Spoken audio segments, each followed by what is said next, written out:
you could accept the fact that the city is headed for a disaster of biblical proportion. What do you mean biblical? What do you mean it's an Old Testament? Yeah, man, real wrath of God type stuff. Fire, brimstone coming down from the sky, rivers and seas boiling, dark earthquakes, volcanoes, human sacrifice, dogs and cats living together. That's terrible.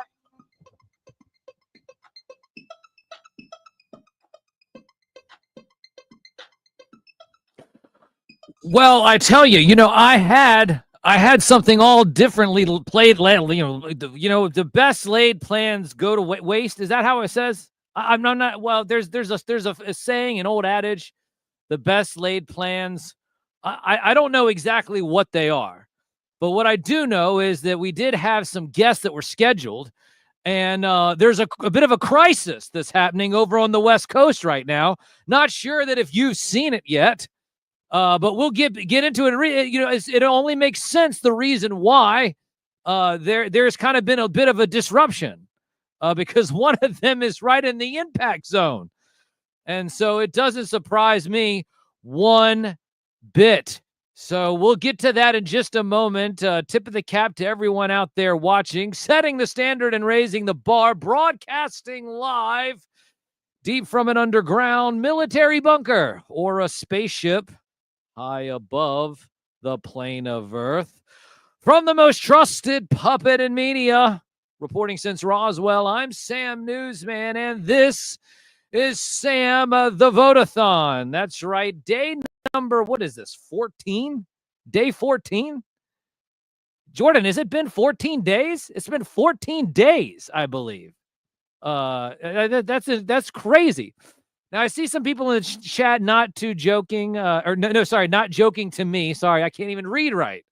Well, everything's shaking around, shaking in the boots. Casual already trying to spoil things. I see him, but he is texting. He is saying 127, and we'll get to 127. But yeah, that's right, Casual. You're absolutely right. Tighten up, soldier, is what he said. Hey, you know what? I'm shaking in my boots. I'm shaking in my boots. And like I said, I was going to have some guests on tonight, but they're having to hunker down because they're in the impact zone. So they got to, take their family to higher ground, and we'll get to all of that in just a few minutes. I got some data here that is hot off the press in terms of all of that. So yeah, Casual's right. It's wild, man. It's wild, and not just because of my glasses. So do you guys know where these glasses are from? Are you familiar with these glasses? You know what's great about these glasses? I can wear my hat on backwards, and then I still have a little brim over top of my eyeballs. So then, so that it all comes down. Casual says you should have a guest from the East Coast. Let me see here. Hang on a moment. Hang on. Let me see. Let me get this all situated. That might be something that we could do.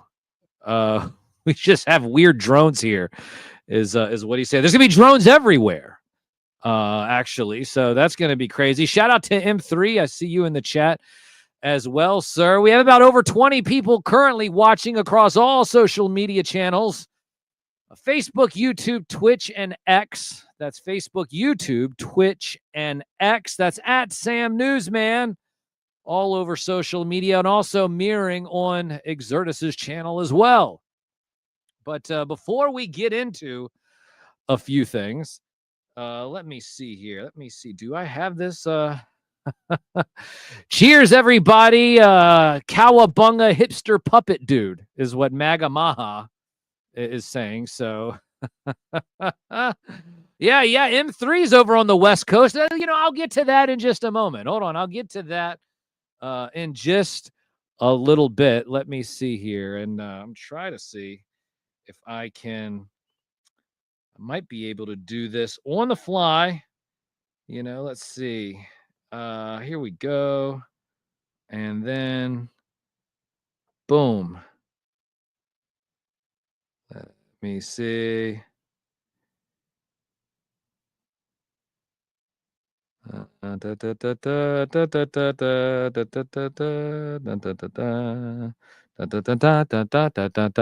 Well, you know, I might end up having to get someone on the East Coast, so we'll see. Brett Z says he's on Exertus. Nicole says hi, Sam. M3 says it's windy. So, but I might be able to pull in someone here at the last minute. So no rush. An old friend of mine, but they're on the East Coast. So, you know, sometimes what we do is we have the things on the fly that are happening. So, okay. So, anyways, what am I doing? Listen, there's so much going on. Like I said, I'm shaking all over the place. What we need to do is just say that you need to text 127 down there at the bottom of the screen. 127 to 804-430-5505. 804-430-5505. Let me see here. Do this again. Let me see. I'm trying to do all of this. I know it's like, well, let's see here. I'm texting people over here. You guys can't see it. It's over here. I'm looking over at my phone. So let's see here.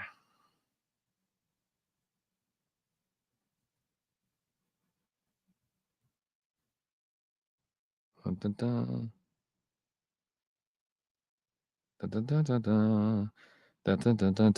know this is terrible broadcasting. This is terrible radio. This is terrible. Like I said, I'm trying to do things over here on the fly. So you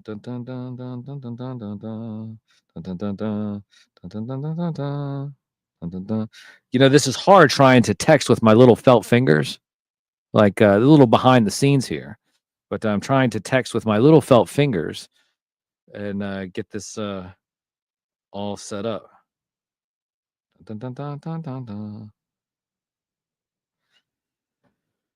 Okay, there we go.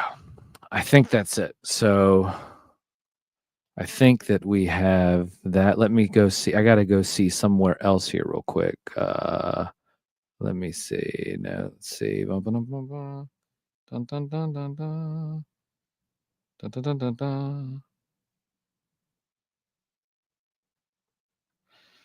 Okay.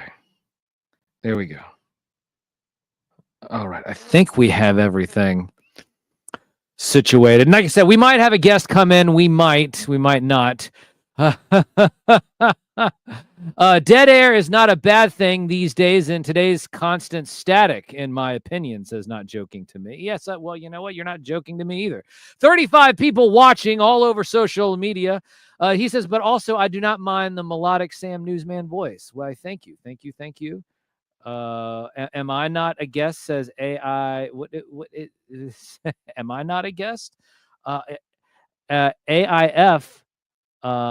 I'm not really sure who you are, and I'm not sure how I could text you the link, even if I was able to make you a guest. But maybe we'll do that one night. Maybe we'll do what my buddy does, and like I said, we'll have him. Maybe he'll be able to peel in here and just to do that. You know, he does something on YouTube that nobody else does. Biggest broadcast risk in all of YouTube, by the way. AIF. Well, AIF, you need to sit there and shoot me. You need to slide up in my DMs. In fact, anybody can slide up in my DMs at Sam Newsman all over social media. At Sam Newsman all over social media is where you will find me. But what I need you to do, hashtag Sam the Vote. That's right. Text 127-2804-430-5505. That's 127-2804-430-5505. You want to text that number every single day between now and when? August the 3rd. So we only have a few days left. We have Wednesday, we have Thursday, we have Friday, Saturday, and Sunday. Sunday is the last day. So Sunday is the last day that you can vote. But yeah. So, you know what? That's right. So not only can you use your cell phone, what you need to do is you need to grab every cell phone in your house. Get in contact with your drug dealer too. Grab all of his burner phones. You know, he has like 4 or 5 of them. And if you're smart, you might have 4 or 5 drug dealers and you can use all of their burner phones. So that's what you need to do. Go find a drug dealer, use their burner phones, tell them that it won't be traced back to them unless they got the good stuff. No, I'm kidding. I'm kidding. I'm kidding. I kid. No, I don't. But what you need to do is you need to text that number 127 on every single phone in your house. Every single phone that you can get your hands on, your kids' phones, your significant other's phones. And then backup plugs never run out, says Casual. Obama phones. Oh man. So when you go to work, get every cell phone from everybody that you work with too. What you need to do is grab all their cell phones. When you grab their cell phones, you need to text 127 on their cell phones as well. Because what happens is that when you do text that number 127, you will be hacking the planet. That is the key, like I said, to hack the planet. The number is 127 to 804-430-5505. That is the number to hack the planet. Hack the planet for what? For broadcast history. Broadcast history how? Because you'll be voting for me. So you'll be voting for me for best morning radio show, brought to you by the Richmond Times-Dispatch. Now, what was it? 2 years ago? 2 years ago, we were number 3. Last year, we were number 2. And this year, with your vote, with your help, with you texting that number 127 to 804-430-5505, we'll be able to get number 1. Number 1, we'll finish the story. We'll hold that trophy high up in the air, and you will be able to say, hey, guess what? I was one of the reasons why Sam Newsman made broadcast history, because we have a small independent show every single Saturday morning. Every Saturday morning around 9:30, I show up. I play cartoon themes. We play movie themes. We play video game themes, sitcom themes. This weekend, we're going to be playing wrestling themes. Why? Well, because it's SummerSlam. We'll have our SummerSlam predictions this week with the professor, and all of that will be really, really neat. And the history of wrestling themes is what we'll be talking about this Saturday on that show. Let me see here. Grab, what? Okay. What? What are you talking about? Listen, nobody wants to hear what you have to say, Lord Blanket. Right. Listen, I know you got attacked by the cat last night. You just need to be careful back there. Absolutely crazy. Absolutely crazy. And by the way, there's no such thing as a Lord Blanket, right? Yeah, no such thing as a Lord Blanket. Okay, so just a couple of other things here before I bring in our guest in just a moment. Let's see. No, yeah, also what you can do, not only can you can also go to the website, go.richmond.com/thebest. Go.richmond.com/thebest. You want to scroll down, and you'll be able to click on entertainment. Entertainment. Click on entertainment. You'll be able to scroll down to best local morning radio show. Click on that.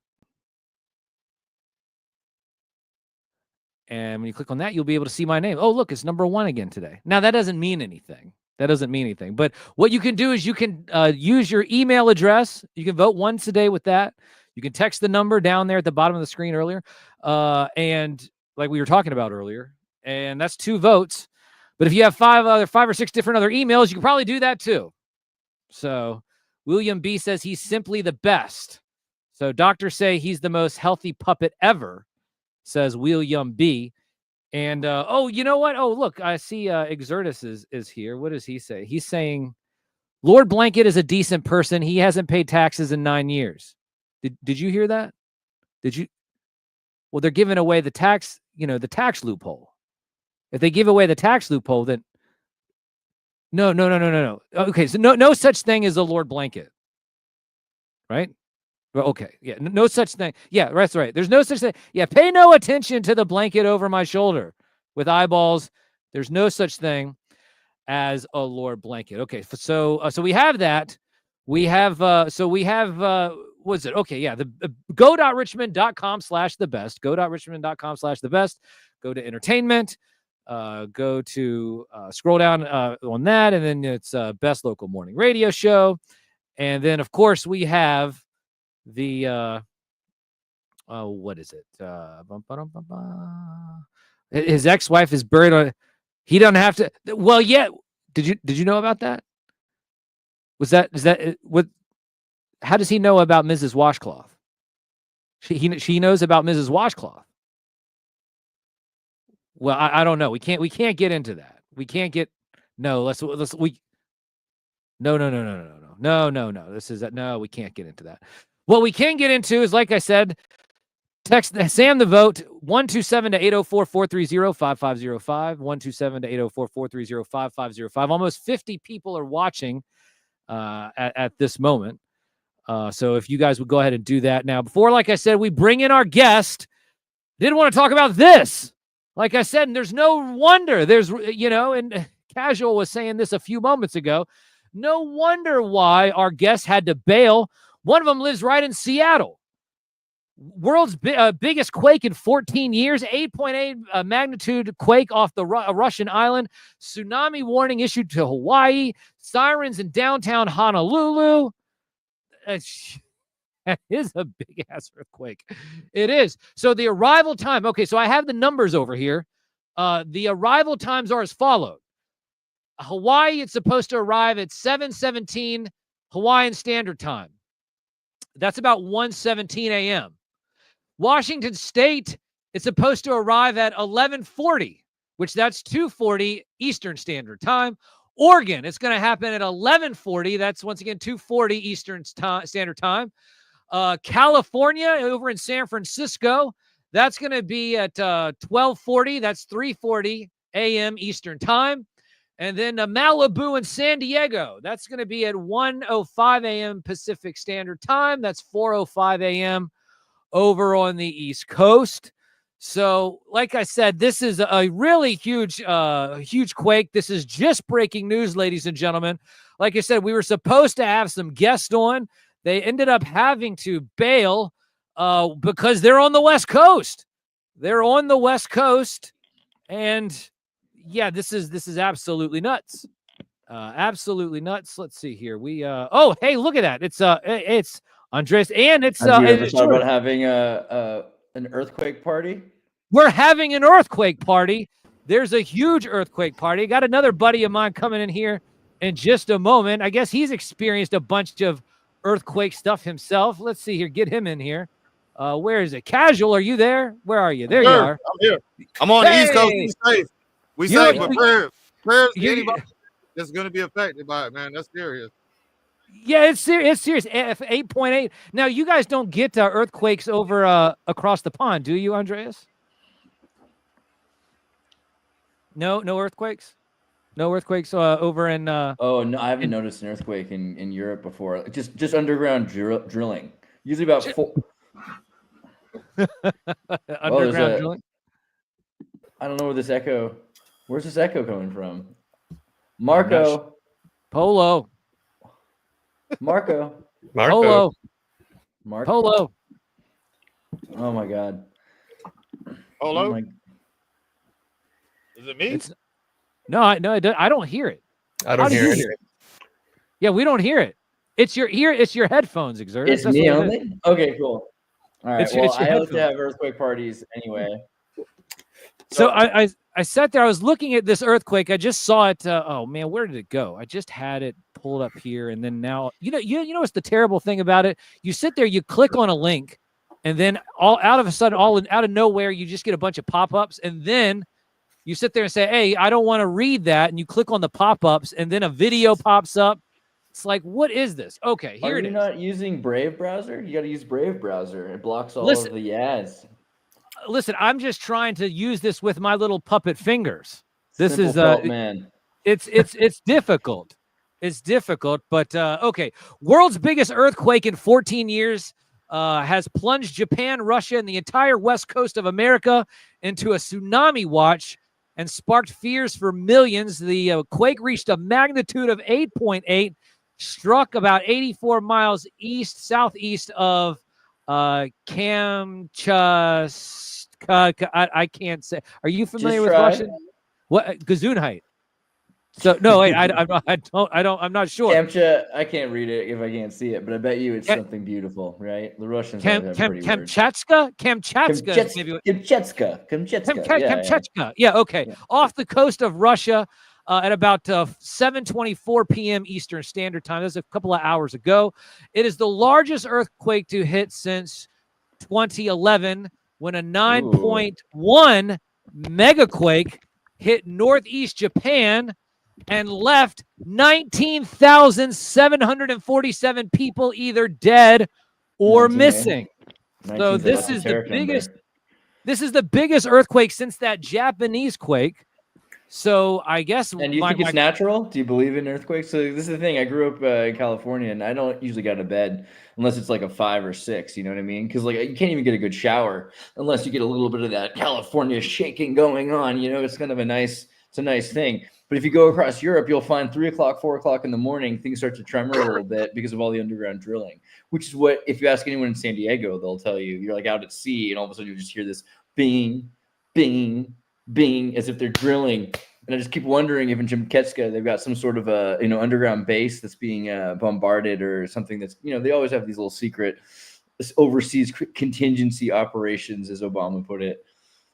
Well, I'm not sure. Do you think that this is a natural quake? Are you asking me or are you asking Lord Blanket? Oh yeah, he's over there. Okay. There's no such thing as a Lord Blanket. No such. Right. There's no such thing as a underground drilling. There's no such thing as discrete underground military bunkers. Is it HARP? Yeah, is it HARP? Casual? Do you guys get earthquakes down there in Augusta? Man, it wasn't in Augusta, but I want to say there was one that was like two, and you felt a little. We were asleep though. When I woke up in the morning, everybody was talking about, "Oh, did you feel that? Did you feel it?" Like, no. Yeah, you gotta get this. The earthquake parties. It's kind of like a Eurovision party. You get a bunch of your friends together and you pour ice cream and whiskey together. It's called a terremoto, which is Spanish for terra is earth, and then moto is quake. An earthquake, right? Yeah. Terremoto parties. Or so I've heard. Is that also the name of the drink as well? Oh yeah, terremoto. That's the drink. Yeah, that's the drink. Oh, okay. That's the ice cream and whiskey. Yeah, it's a thing. Is there a particular whiskey that you need to have though? That's the question. Well, it's basically whiskey is the substitute because it's really a Chileno drink, and so you have to get pisco, which is their weird Chileno alcohol. It's like a grain alcohol. Pisco, yes, pisco. Yeah. Or so I've heard. What the hell is up with you and all these bougie drinks? What you all of a sudden out of nowhere. You have this whole like library and encyclopedia in your head, and then now all of a sudden you start talking drinks as well.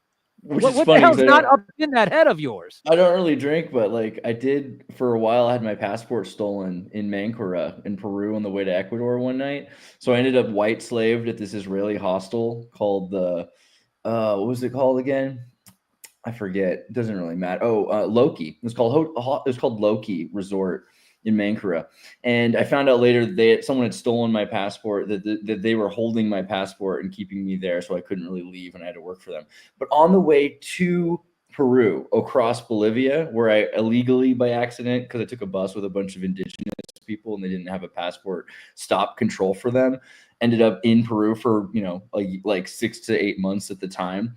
Which the government didn't really like, apparently. Anyway, I was on the bus and I had a copy of this book, Cocktail and Dreams, and I also had my friend Maitland's ex-girlfriend's bar training manual for some reason. It was like the Cosmopolitan cocktail guide encyclopedia, and so I memorized that book, kind of like Bible verses. So by the time I needed to work in a hostel in a bar, I was actually like pretty well prepared to make every drink you needed to make. Cuba Libres, mojitos, all of those things. Wow. Oh, yeah, there's an answer in chat too as to what happened. The apparently Destro fired up the weather dominator. Oh, okay, that's right. He does have that. Destro just that sounds like down. An Amway humidifier device, like the weather dominator. I kind of want one of those for my the dry season, in your apartment. That seems good. like a diffuser. So okay, so I just pulled up the Star Advertiser. I guess this is the one of the publications over in Hawaii. It was updated at 4:20. So moment of silence for 4:20. Okay. Oh, that wasn't Those silent. of us Sorry. who are brave enough to remember. Switch So to CBD. So take your go bag and evacuate outside the red tsunami zone. Head up to at least the 4th floor of any building at least 10 stories tall, according to a message from the Honolulu Department of Emergency Management Agency. So they are actually, the sirens are currently blaring in Honolulu right now as we speak.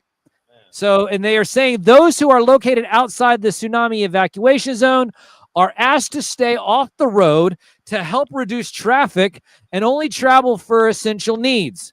That would be bread and milk, and ice cream and whiskey. Yeah, and ice cream and whiskey. Right. That's good for you. Of course. So, I've never experienced an earthquake where they've told me to get on the, what did they say? The fourth floor? The 4th floor? You got to get low, especially you're talking about like, and this is supposed to be an 8.7 or a 9 or something like that, which is pretty, like, that's like the big tornado and twister kind of a thing. Like a 9 is pretty crazy. That's, to me, says something. I don't know what the likelihood of there just being a natural tectonic shift. There's that, there's that app. There's like an app for volcanoes and earthquakes that they tell you all the seismic data. And usually you can predict because there's an equal and opposite latitude and longitudinal earthquake or volcano that goes off. And then what happens is there's a reflection point where on the other side of the world, a volcano goes off or an earthquake happens. So I find it really interesting if this wasn't predicted. That to me says there's something else going on. And this is exactly, if you remember, like you said, the tsunami. And I'm thinking even further back 20 years ago because Katrina, right? Or was it was that 2000? What was the 2005? 2005 was Katrina, yes, and all the school buses that just stayed there underwater. And it was the levees. It was the levees' fault, and it was all the fault of George W. Bush, right? Oh, but there was this deep sea in December 26, 2004. There was a deep sea submarine volcano that went off the coast of Sumatra, Indonesia. That's what I'm thinking of. Is the right before 2005, the tsunami. And that tsunami off the coast of Sri Lanka, which was on one hand a giant earthquake, but it was caused by a submarine volcano. And the collapse forced a pressure where there was air to be filled, a vacuumous space was filled with so much water that it pushed the tsunami towards the coast, which animals saw coming for, I think, hours before the tsunami actually arrived. So I always wonder about these surprise earthquakes. Like how, I mean, we're living in a time where so many things are like clockwork on schedule. How do we not know that this is just fracking crazy? Oh, you said freaking crazy. I'm sorry. I heard fracking. Fracking crazy. that would be accurate, wouldn't it? No. So now I was reading the other, Freudian. Is it a Freudian slip if it's accurate? I don't know. I mean, Freud did wear slips sometimes, especially during his. But did he have ice cream with his whiskey? That's really the key. What's the Jungian archetype of yeah, exactly. All right. So now I did read the other day that there is a volcano off the West Coast. That thing is bubbling as well. So apparently there's like 80% of all volcanoes are undersea, and they're going off all the time. We barely notice them because we only really talk about it when there's one that is near a city. There's tons of volcanoes on land that are going off that we don't really think about, but the underwater volcanoes are just, every day there's like 20. I remember I had this app on my phone, like I was saying. I used to leave it in my house. I'd go away, and my dad would walk by and hear it, and he finally said, "Can you please turn that off? I don't want to know if there's an earthquake going on in Madagascar. I don't need to know if there's a volcano going off in the South Polynesia. Like, this is actually kind of it's freaking me out because I don't know what I can do about it." So I think we just kind of sleep at night. Some of us do. I try not to, but in general, we don't want to think too much about volcanoes going off under the sea, but they're creating land masses. And the question of, again, underground discrete military bunkers, or worse, private enterprises that have these oil rigs. If you go on Google Maps and you start looking over where these volcanoes are, they seem to be part and parcel to mineral resources and oil reserves being drills up. So we're provoking more of them all the time. I don't want to sound like a deranged Al Gore fanatic, but we should be a little more careful with those volcanoes. Right. Well, it's there's the whole volcano thing, and then also, I believe I read the other day that I believe is it Rainier? Are we calling it Rainier again? Is it Mount Rainier, or did they change the name to some Native American Indian name? It's a What thing do they now, call isn't it? It's Is it? Rainier, or is it I don't know something else? They went back to Rainier from something else. Wasn't that the deal? Like it used to be something else. Well, I mean, it changes whenever we have a Republican or a Democrat in the White House. Right. Yeah. Tahoma is now Mount Rainier again. Right. Yeah. So it's like daylight savings time. Yeah. Yeah, exactly. It's like, oh, wait a minute, we have a Democrat in. Oh, we got to go back to the Native American name. And then and it's like, oh, we the Republicans in. Oh, go back to Rainier. That's right. Yeah, that's how it all goes down. But yeah, we have evacuation alarms going off all over Honolulu right now. So, and that just seems to be really good crazy. for Mark Zuckerberg and anybody who wants to buy some land next month. It's going to be perfect. Good for them. Here's the question: do they have a blue roof? I mean, you remember that as long as the building has a blue roof, they'll be safe, right? So that's Bermuda's covered in blue roofs. I think there's something to it. I don't know. I remember even my Democrat. You don't know what the blue roof thing? No. Oh yeah. So like even my mom, who's a Democrat, and was a Biden voter and everything. I was like, I think we should get a blue roof because after the fires in California, and she's like, you know what? I think it would be a good idea. I was like, whoa, if you even know. The direct energy weapon conspiracy is that there are targets that are getting hit, but in those areas, anywhere where there's a blue roof is somehow depreciated from the attack points. So these direct energy weapons that might be being used to start fires in certain places, again, crazy talk.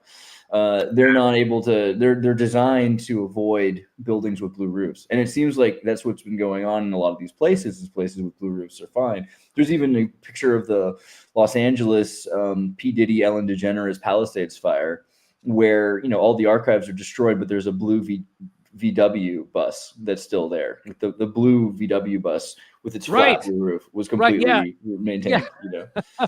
Yeah, as long as I was about to mention the blue. Now you did say something about. Did you say something about P. Diddy?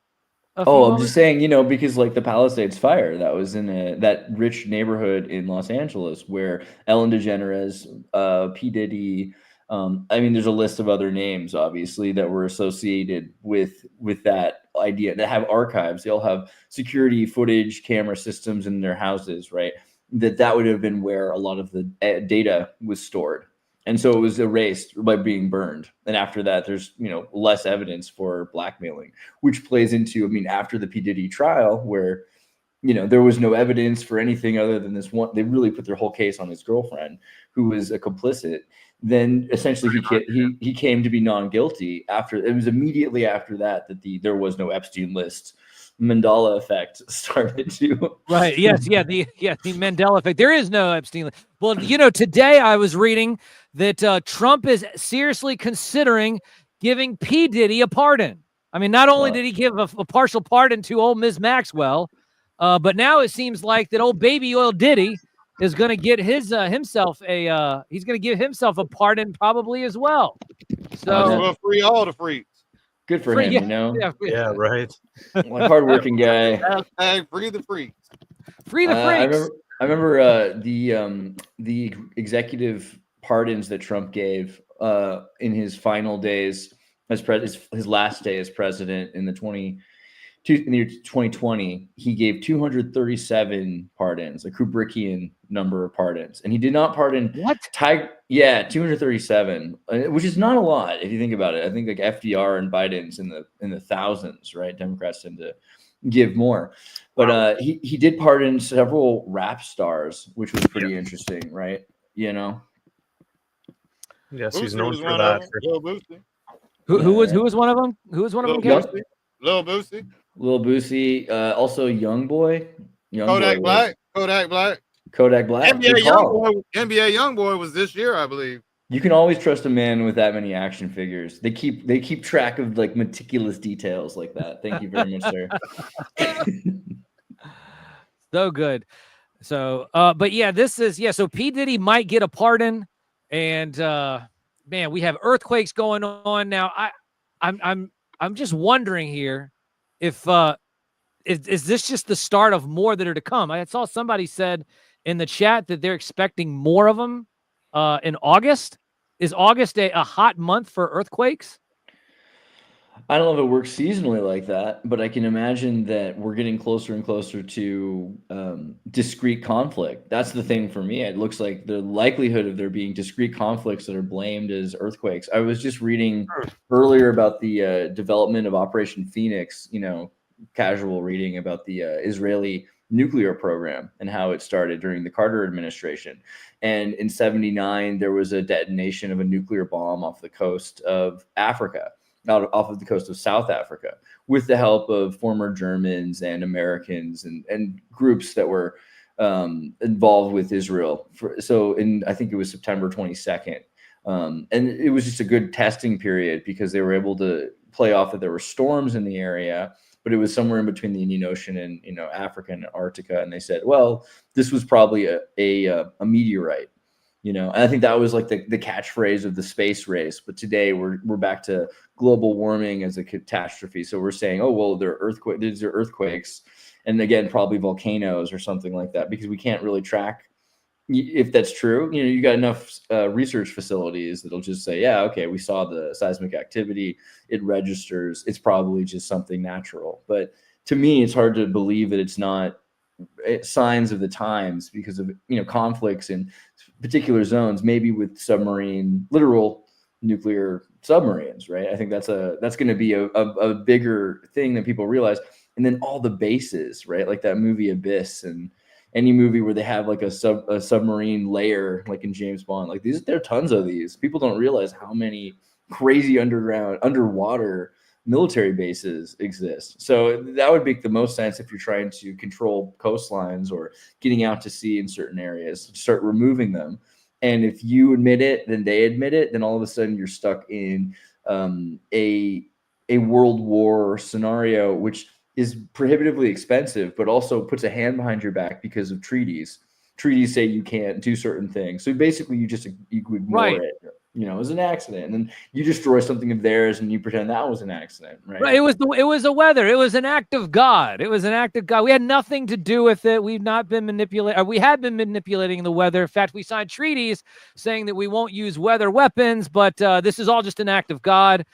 Sorry for your luck. I've been seeing on one of my feeds lately that there are actual biodomes underwater. Maybe those are the same thing as those military bases but whole biodomes underwater. And then all of a sudden, but then people say, well, hell, we might be a biodome underwater. You have, what is his name? Picard, who soared up in the air in the little ball, and they made there was an alcohol company a while back, and they and there was that commercial, with Picard, but Picard, goes up into the atmosphere and then crashes through the water. So you're talking about Jacques Picard, like not Jean-Luc, but Jacques Picard also had a bathoscope, which he went as deep in the sea as anyone ever went. Right, that was kind of further down, as above, so below. But yeah, I think what's it called? The Operation Fishbowl is all about this idea that they were trying to blast a hole in the firmament, and it started raining down. Which is a description some give of Noah's Ark, that it wasn't just rain that fell, it was just a hole in the sky and water just poured down from the sky, and that the sky is not a vacuumous space, but actually like a pressurized water chamber, that we're inside of this giant water chamber. I mean, it seems at least as believable as anything NASA's told us, right? I don't know. Right. Well, yeah, I mean, and when you think about NASA, NASA originally, what they were doing was mapping the seafloor. And then at some point they were like, oh, by the way, we're going to stop doing that. We found Cthulhu, Godzilla, or whatever. We've seen too much. Yeah. We found Cthulhu and Godzilla. We need to start looking up at the stars and getting off this rock. But they do still have the Janus program, right? And Janus is like the two-faced god. And so they do have I remember in school they were saying we know more about space than we know about the ocean, which is, I mean, in the sense that if you know that space is fake, there's a lot more than you know about the ocean. So to try to study all of nature, go to Antarctica and see everything that they can see. I mean, NASA still does all that. They just don't tell everybody what they discover, right? About anything, because it's a defense secret. The more you know about like utilizable locations that you can colonize or you can build bases, the more you don't want to tell everyone what you know, right? Yeah, they never stopped. I agree. Yeah, they never stopped. So they just So were like, courageous. hey. So courageous. Yeah, right. Yeah, they're definitely courageous. 71 people watching across all social media channels. Make sure you guys do click 127 on your cell phone, 127 to 804-430-5505 every single day between now and August the 3rd. It is your key to, what do we say, Exertus? Hack the planet. Hack the planet for what? For broadcast history. We're hacking the planet for broadcast history. Auguste Piccard floated up with the balloon. Okay. And Jacques Piccard is his son or something, I guess. Yeah, and Jean-Luc is the captain of the Enterprise. That makes sense. Yeah, of course it does. So beautiful. This casual toy collector, do you have any opinions on meat control or weather manipulation? Do you think that that's happening? Man, at this point in life, I think anything's possible, man. I mean, shit, man. I've heard all kind of stories about attacks that weather manipulation throughout history, and I mean it's like an instrument. If you know how to play it, if you know how to hit the right frequencies, you can make the planet do what you want it to do. It's just like life.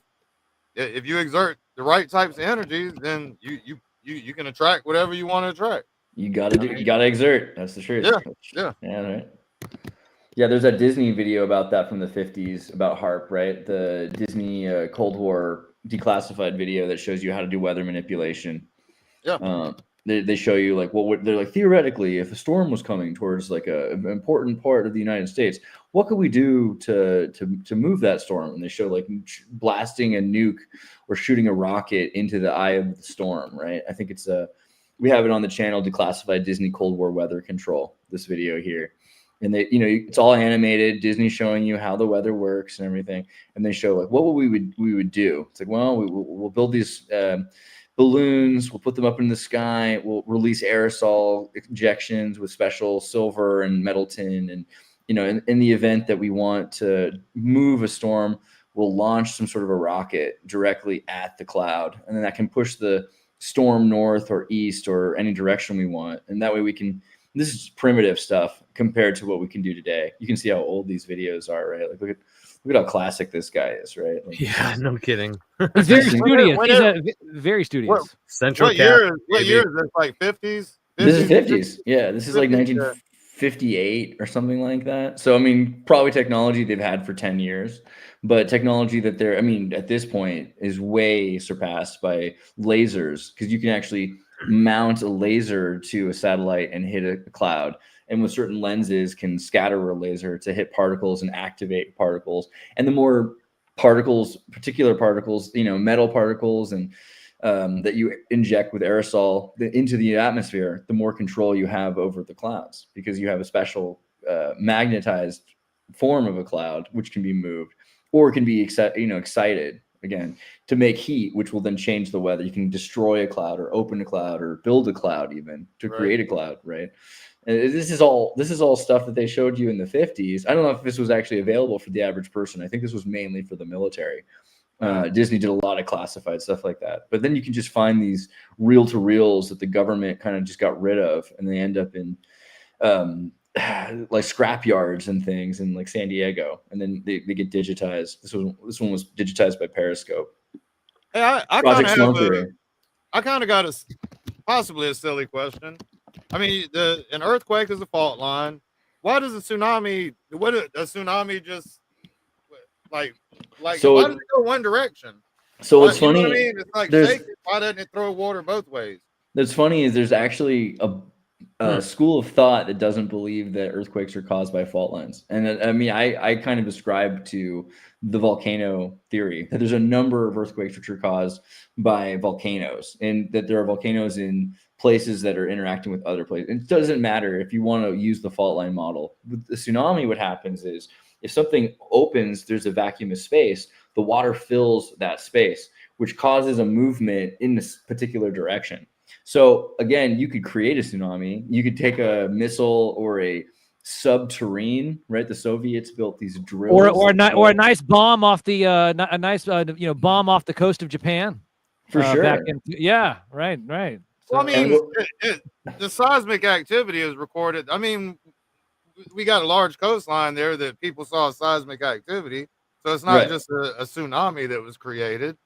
Correct. I mean, Yeah.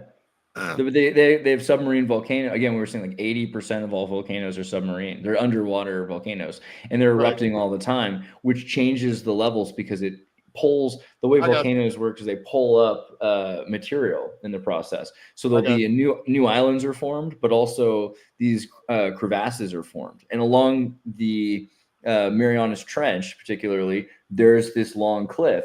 So if all of a sudden pressure goes into one direction, then it pushes against it. It could also work the other way, which is why a lot of the time tsunamis from Japan will be kind of depleted in power by the time they reach California, because they have to go and then they have to rise up another level and they continue on. Monterey is a particular example of this, where we're often pretty lucky, even though it's coming right for the coast and California has that angle. But we still often see damage. You'll see boats that are destroyed, probably be like millions of dollars of damage in harbors. But that'll probably be it, I got you. So the Oregon Department of Emergency Management said on Facebook that a small tsunami waves were expected along the coast starting around 11:40 p.m. local time. They're only saying the wave heights are going to be 1 to 3 feet. Yeah. So we'll see if it's not but people in Hawaii, they're telling them to get on the 4th floor. They're like, hey, get on the 4th floor because Honolulu might get they might get a little bit a bigger wave than just maybe 3 feet. Yeah, it could be pretty bad actually. Hawaii goes through a lot whenever they get hit because they're in the middle, and there's not any, like the Monterey Canyon we're talking about. There's no canyon to stop any water, so it just hits the coast. Yeah, surf's up for sure. For real. Surf's up, dude. This is not a major tsunami, but dangerous currents and strong waves may pose a risk to those near the water, the department said. It says the tsunami advisory along with much of the West Coast, spanning Canada's British Columbia province, Washington State, and California. Jordan's the safest. He's in Thunder Bay. There's not going to be too many tsunamis there. Very safe. Very safe. Right. Worry about you guys, though. That's for damn sure. Georgia. Georgia's You're doing all right. You're doing all right. Yeah, you're all right. Yeah. Deep from an underground military bunker or a spaceship high above the plane of Earth for myself. Is the military bunker underwater? Because it could easily be either way with you. It's somewhere. It's classified. How about that? It's classified. Sam, don't tell him that. I can't. Well, listen, I didn't say anything. I just said it was classified. Okay.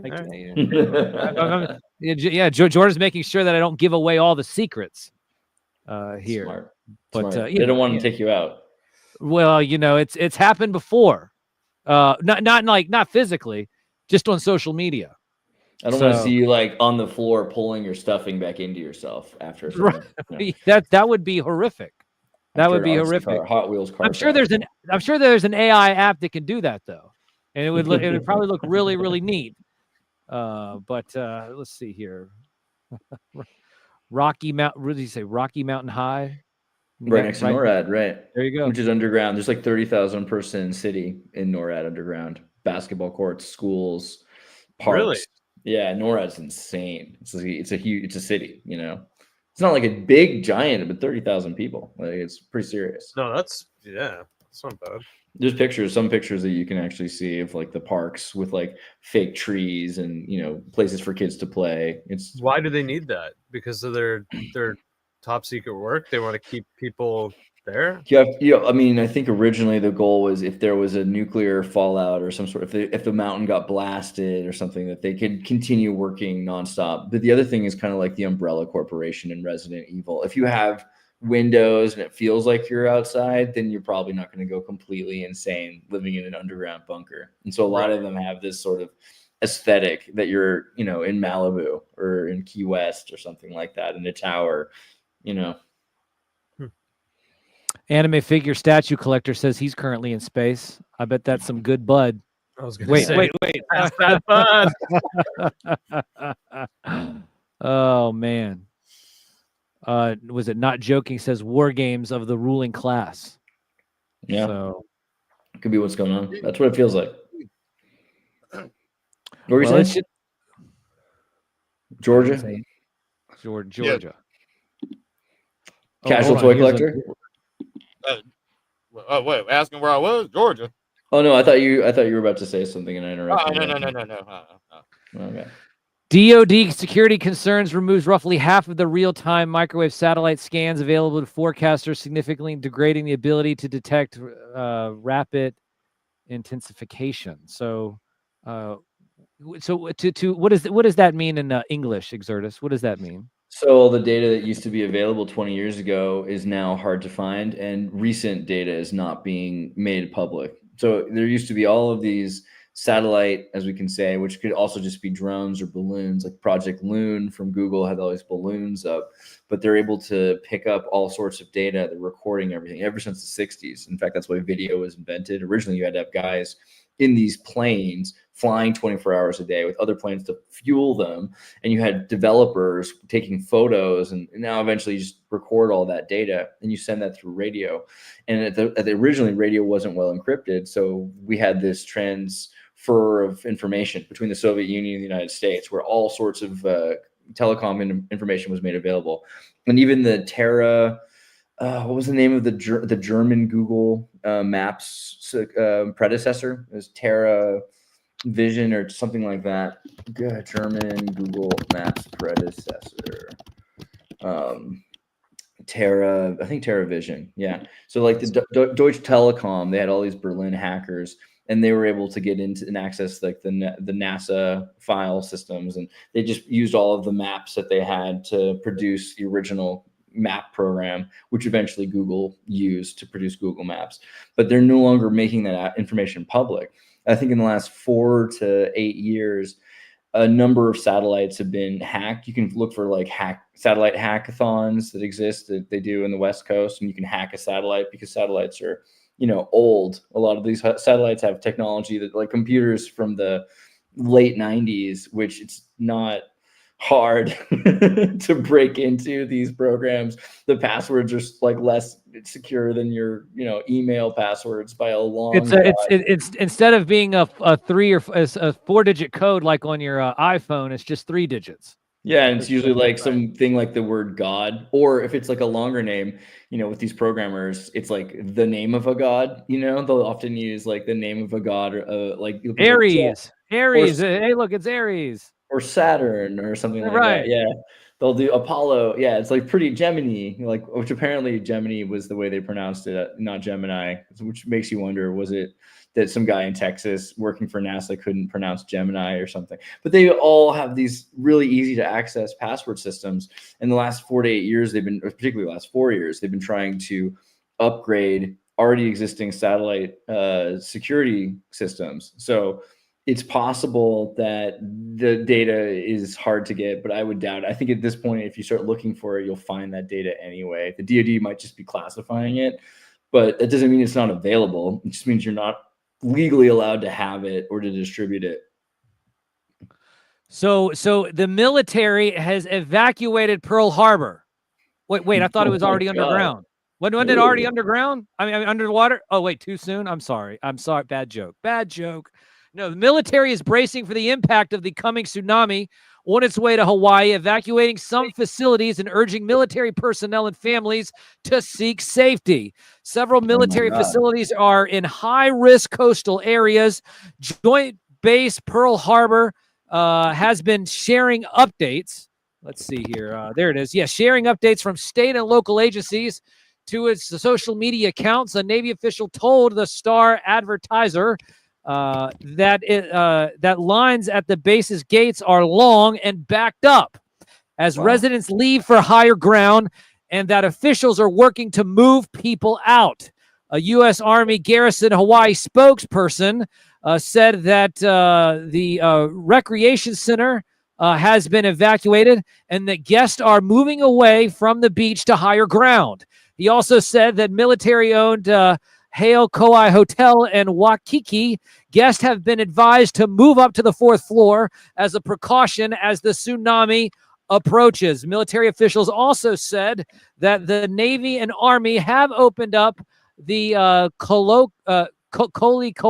is that how you say it? Koli Pass to civilian traffic to support island-wide evacuation efforts. In a statement, the military said that to support tsunami evacuation efforts, the U.S. Army and U.S. Navy have opened up the pass, Naval Road to Lyman Road. This route now accessible for emergency use, may be used by residents as an alternative evacuation path. So they're actually opening up roads that are just designated for military travel so that civilians can now get out of the area and get to higher ground. So we need to get like a green screen for you with like the wind behind you, you know, get a little fan going so you can Anderson Cooper, like a proper media puppet. Yeah. There it is. That's right. I would look like I look like Jim Cantori when he's like sitting there trying to sit there and say, hey, look at me. I'm, With the hat and sunglasses, you look like a Maxell commercial from the 90s, you know, just like blown back. It's going to be good. Oh, yeah. Turn. Yeah, Sorry, obscure reference. My bad. Oh, man. Oh, here you go. Okay, here you go. Here's a skeptic in the chat. M3 says, "Oh, all this government info. Roll my eyes. It's COVID programming all over again. Hawaii will be fine. Hawaii will be fine. They'll rebuild. Maybe they'll rebuild. Hey, like I said, as long as they have blue roofs, they'll be okay. That's really all that matters, right? I mean, you saw like Zuckerberg is building. He's getting like 3,500 acres. He has an underground bunker in Hawaii. Is it going to get flooded? Is Zuckerberg's his underground facility going to get flooded by this? We should really start doing surveys on the billionaires' islands. Like Larry Ellison and Zuckerberg, I'm pretty sure are always happy when they hear that there's some sort of a environmental disaster that most people can't survive because they're extremophiles. You know, they're the kind of parasites that survive, and respect. It's one of the few. Andre, it's one of the few people who can make boomers reminisce about the things only boomers could know about. Yeah. Do you ever just like lament the MP3 CD? Yeah, I do. For sure. Survey says, ding.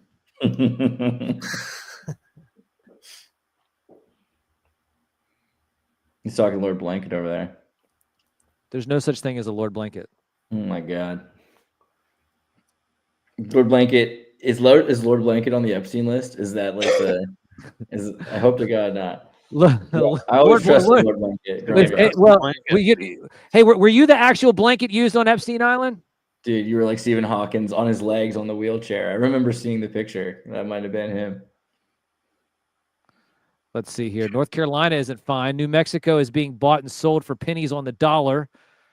By the way, Hawaii literally is not fine. No, you remember you remember what I was saying last night? We know what fine means. Fine means effed up, insecure, neurotic, and emotional. That's what That's a good one. That's a snafu. I like that. That's nice. Yeah, I heard that from a high-level psychiatrist once here when I was on. Well, I can't tell you where I was. That's classified. It was underground. It was somewhere. It was somewhere. Let's see here. See, somebody else they see it too, man. Are you upset, Riggs, about Lord Blanket? Like I just said, like Lord Blanket. If you look back at the Epstein footage and you look at the yellow submarine with Stephen Hawking, you'll see him in the wheelchair. He's got Lord Blanket over his knees. Yeah, he was there. He's seen it all, and like that's why we have to keep him protected because he knows more than anyone else knows. But that's what he knows how to keep a secret, and he knows how to get a tax break too in the process. That's why he hasn't paid taxes in 9 years. It's amazing. Last governor is being groomed for the next president of North Carolina, Roy Cooper. You think Roy Cooper over what's his name, Gavin Newsom? I feel like Gavin Newsom is really pushing hard. Doing all the right-wing podcasts and everything. And Charlie Kirk's about to be on South Park. That's a pretty big break, right? Oh, right, yeah, that is Yeah, me and Jordan were talking about that, and there's something really weird going on with Charlie Kirk's teeth when he smiles a certain it's way. his gums. He has amazing gums. See, that's the thing. Are they amazing? As a guy who has like level 3 out of 5 gums, because apparently your gums can deplete over. I never had, knock on wood, never had a cavity in my life. That's all my teeth. Me neither, man. But, congratulations. You know the reason why. Well, you know the reason why. I think my producer's the same way. Listen, my producer's the same way. He's never had a cavity, and the reason why they say that is because you're either prone to gum disease or tooth decay, not both. So you're either predisposed to one or the other. So if you have tooth decay, you will have great gums. Yeah. And if you have, I never liked giant gums. Giant gums do look kind of scary, but at the same time, as you get older and you start to worry about your gums, you have to be kind of envious of the people with just like crazy gums. The huge gums, it's pretty impressive. I gotta say, people that have like 30% more gums than anyone else. It's not pretty, but it's powerful, and I respect that. Casual, like, so when you're sitting there, you're thinking about all of this, and do you have any insight on gums? I don't have any input on dental health, man. I had the whole right side of my face broken, so a lot of that shit's gone just off of that anyway. Oh man. Wow. What's that story? I don't know. Is it classified, or do you want to go into that? It's classified. It's classified. Oh, they leave the man. microchips out. I hear you. Yeah. No microchips involved, man. No, dumb. Yeah, as long as there's no microchips. Dumb shit. Yeah. Yeah, just playing too hard with the baseball bat as a kid. I'll tell you, Sam, you probably heard it. Your producer probably has. Right on. Jordan's a great producer. Round of applause for Jordan, I think. Yeah, definitely. Now, Jordan, you do have a story about Chuck E. Cheese. Do you have that you can pull up? I believe that we have something that's really interesting. We were going to be talking about Comic-Con and stuff, but the people who were supposed to show up on the show, that, like I said, they're living over in California. California, and over on the West Coast. Let's see here. It says add to stage, and it's not letting me. Presenting screen. You want to pull this up for you? Yeah, can you pull it up for us? Can you pull up the there we go. Moment Chuck E. Cheese is arrested. What? Go ahead. Sorry. Yeah, so Chuck E. Cheese was arrested. Jordan, can you tell us about what's going on here? What happened? So someone who works for Chuck E. Cheese and oh my god, does the costume and everything. He was doing a birthday party, and someone had ratted him out. Someone ratted out Chuck E. Cheese.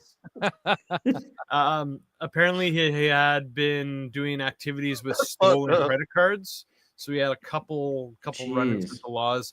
And someone ratted him out and said, "This is where he is. He's doing a birthday party right now," and they took him down.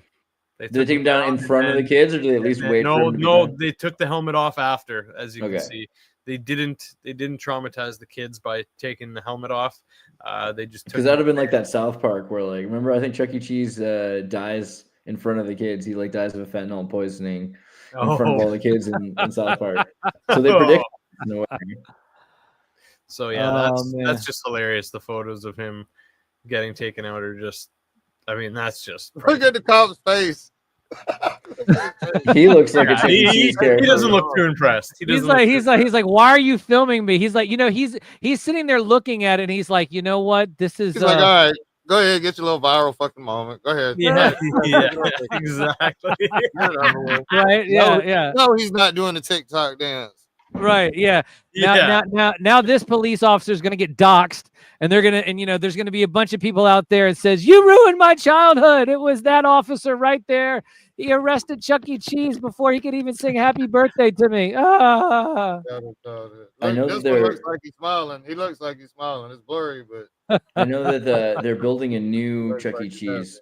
Chuck E. The Cheese. adult one, yeah. Yeah, adult Chuck's Arcade. Chuck's Arcade, yes. Looking forward to some Chuck's Arcade, and yeah, this would never have happened with the Bears. Yeah, so Showbiz Pizza, yeah, the Showbiz Pizza Bear looks like a mafia don to begin with.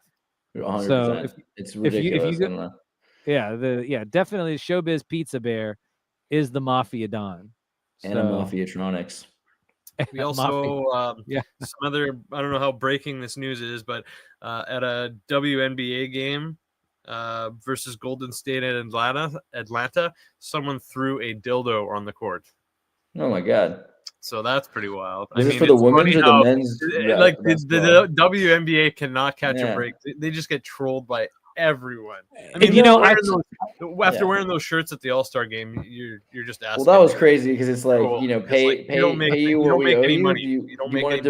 You lose money. Yeah, they're like basically. Yeah, right. So you're going to be paying them negative. Listen, if we start paying you, we'll be in the hole ourselves. Yeah, right. Well, we can't sit there. They should have their parents pay for them to play sports, just like they always did at summer camp. There's no reason for this. I like the sign I saw the other day, though. There's one of the WNBA girls had a big flag that said "Let her cook," and I was like, "Oh my god, you let her cook? Like, do you want her not playing basketball and back in the kitchen? You put that right in your own show." That's greasy.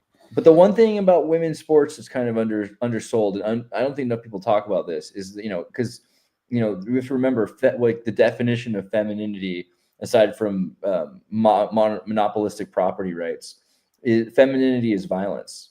And so every single female sports game I've ever seen is brutally more violent than, men don't usually knock the crap out of each other unless you're in hockey or something. You don't see like a dude just beating someone down onto the ground during a basketball game. You will totally see in women's sports women beating a girl down to the ground, not even holding the ball, just in an emotional wreck, just beating a girl down or knocking her over. So if you like violence in sports, which obviously I know you do, because like why else would you watch sports?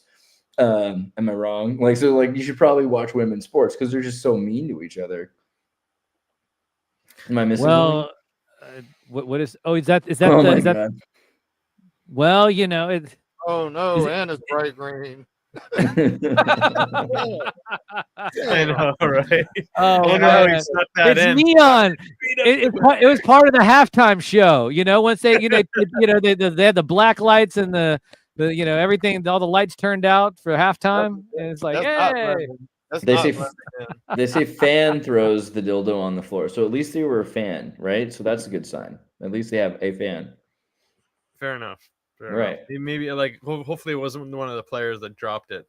I don't know. Every time I watch a WNBA, and I don't watch a whole game, but I'll see like a few clips of a girl just beating a girl down on the ground because that's my thing. But I'll always notice they have like COVID numbers of seats open. There's just like 6 people there, and there's a lot of 6 feet of distance going on. There's not a lot of full crowds. Well, it's really funny too, because what they try to do is they try to strategically put the camera in a location where they can actually get all 6 people.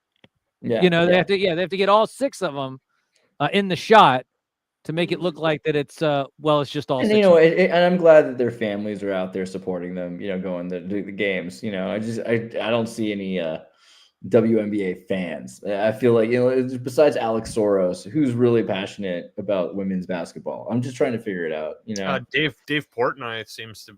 He loves Caitlin Clark. I don't know if he's just loves her or just. I don't know. I don't know. I don't know if he loves her, but he's on his knees for her. That's for damn sure. Yeah, that's fair. The fan threw the dildo. Was he telling the girls to probably? I think he's saying if we're paying you to do this, that's the thing that's kind of weird. I think women should be paid for media, and this is. Am I going the wrong place? Well, they are. It's OnlyFans, right? That's kind of the thing, right? Wait, Like, shouldn't right? there be Yeah. shouldn't the WNBA just be an OnlyFans sport at this point? It would save the real It would probably basketball. make more money too at that. You know, it Yeah. probably it would generate more revenue if it was an OnlyFans. I mean, there might have to be a couple of new outfits that they're playing with, or playing. Is it playing with? Is that the right? I Playing feel something. bad because I don't. It's not that I think that you have to only want to watch OnlyFans. I'm sorry, women's sports, whatever. Like, which is, by the way, the new name for OnlyFans. I think we're going to be calling it from now on women's sports. But Women's I don't think it's not necessarily like you necessarily need to see them nude. Like, again, like sometimes you just want to see them beat somebody, right? Well, I think So- wasn't OnlyFans originally not what it is today? Wasn't it just like, hey, you know, I'm a fan of somebody, and it was a subscription-based service? Roller skaters. I have a friend who was a roller skater for OnlyFans. Right. So Really OnlyFans started out as just being like, hey, I'm a fan of you, and I'm going to support you because I'm only a fan of you, and then it just went. I mean, but like, down. what I worry about, because we have to be careful about the Christian right at this point. I think the new woke is racism. The new woke is Christian right. It's like the new, like, old fascism has become mid fascism, has become post fascism, but it's still the same kind of fascism. And so the woke fascists were like, we need to like force your kids to be around trans reading rooms. And the new fascism is Sharia again. We're just back to Sharia. It's like, well, we got to stop women's sports. Again, I'm talking about OnlyFans, because we don't want, people looking at naked women. And I saw a Roman statue recently of a beautiful naked woman from like the 3rd century or something. And it was just big bust, big boobies, right? And this was while in Germany, where you see Muslim women in bed sheets, hijabs walking by. And you have to wonder, how are we going to, because everyone wants to talk about women's modesty, but isn't that that's not really an American talking point? That's a Sharia talking point. And we're very close, I think, to a position where we're not. I mean, like you saw in Britain, they have new ID verification for not just pornography, but really to make sure that you don't say something about illegal immigration or something that politically isn't acceptable. So I'm really concerned about this. I think we should be promoting women's sports. And again, I'm talking about OnlyFans. Right. Well, I mean, that's the only way, like we said, they're going to make money.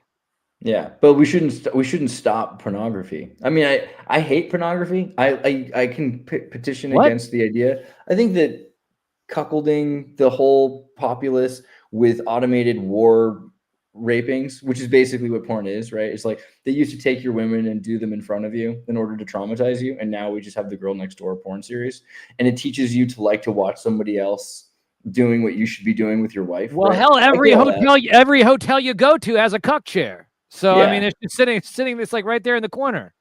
But we should be careful about getting rid of that culture, because the alternative is probably way worse in Saudi Arabia and Dubai. Well, yeah, that's probably true. You know what I mean? I don't know. Just a theory. You remember Glow back in the 80s? Isn't that the TV show? Wrestling? Oh, Glow. Isn't that the women's wrestling, I believe? Yeah, I saw that show. Feminist as hell. Gorgeous ladies of wrestling, for sure. That was good. I liked it better when they were all on steroids. Did you see that they're having? I think Jordan, you showed me this. That there's a new Olympics that's going to be the enhanced games is coming to Las Vegas. Oh, that's right. Yeah, people on steroids. I did see that, where it's like, hey, they're like, hey, you know what? Juice the F up and grab yourself a baseball bat and let's knock that sucker across the city limits.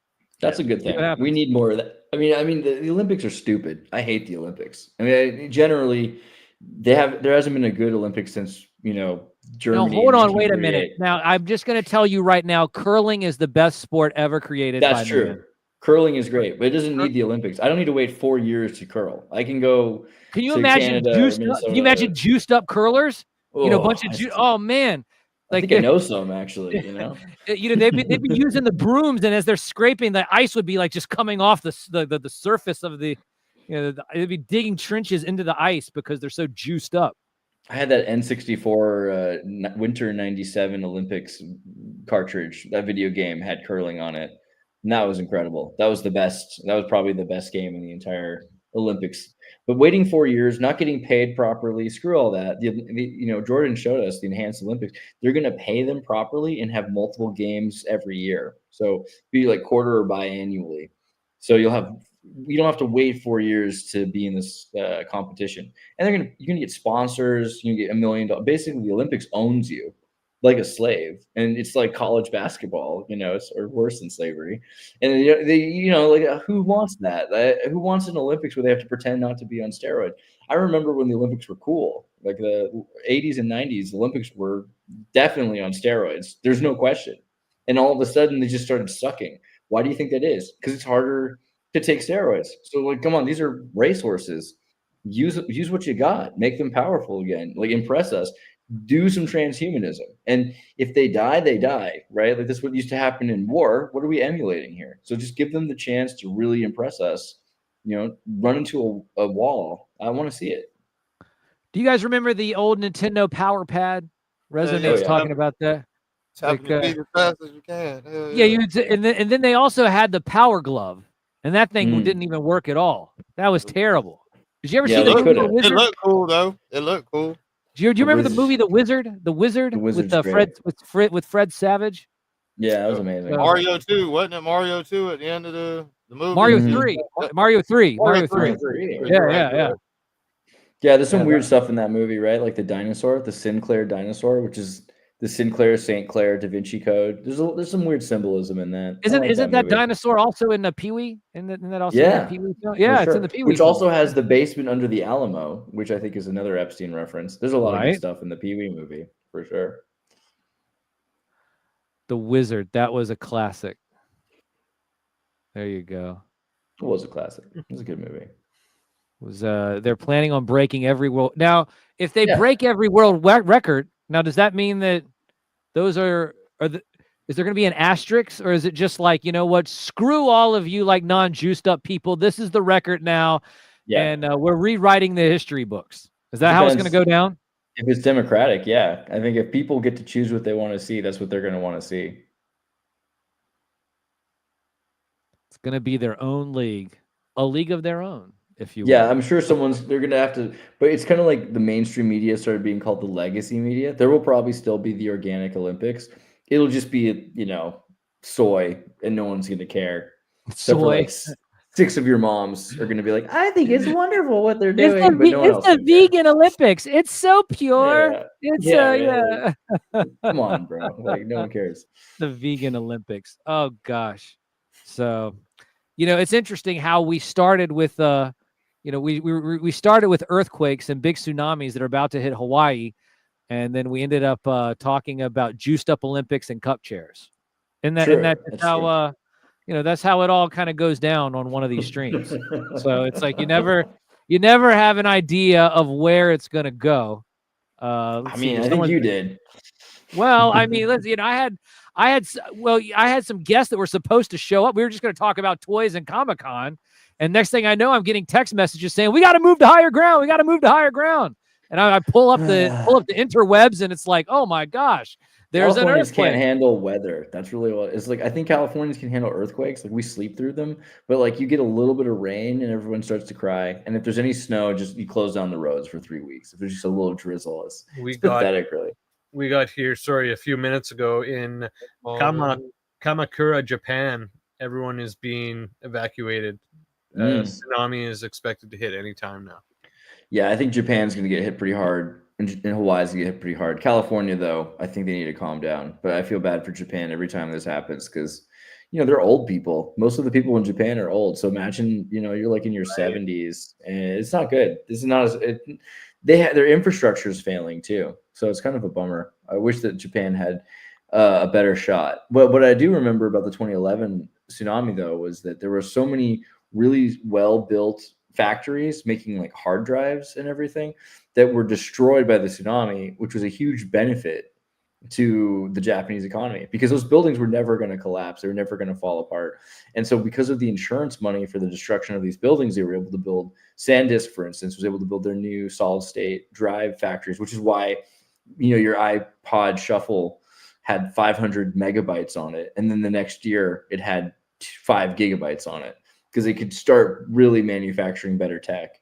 So I think there's kind of a slash and burn policy in Japan, and they kind of, I mean, nationalism also. I remember right before 2011, Japan kind of lost its fervor for being Japanese. You remember all the anime was about being from anywhere else than Japan and looking any other way than Japanese. And now, if you watch some of the Japanese anime or watch Japanese movies at all, you'll see that they're far more proud of being Japanese ever since 2011. So Nolan's asking, does a giant seawall raise up around Japan?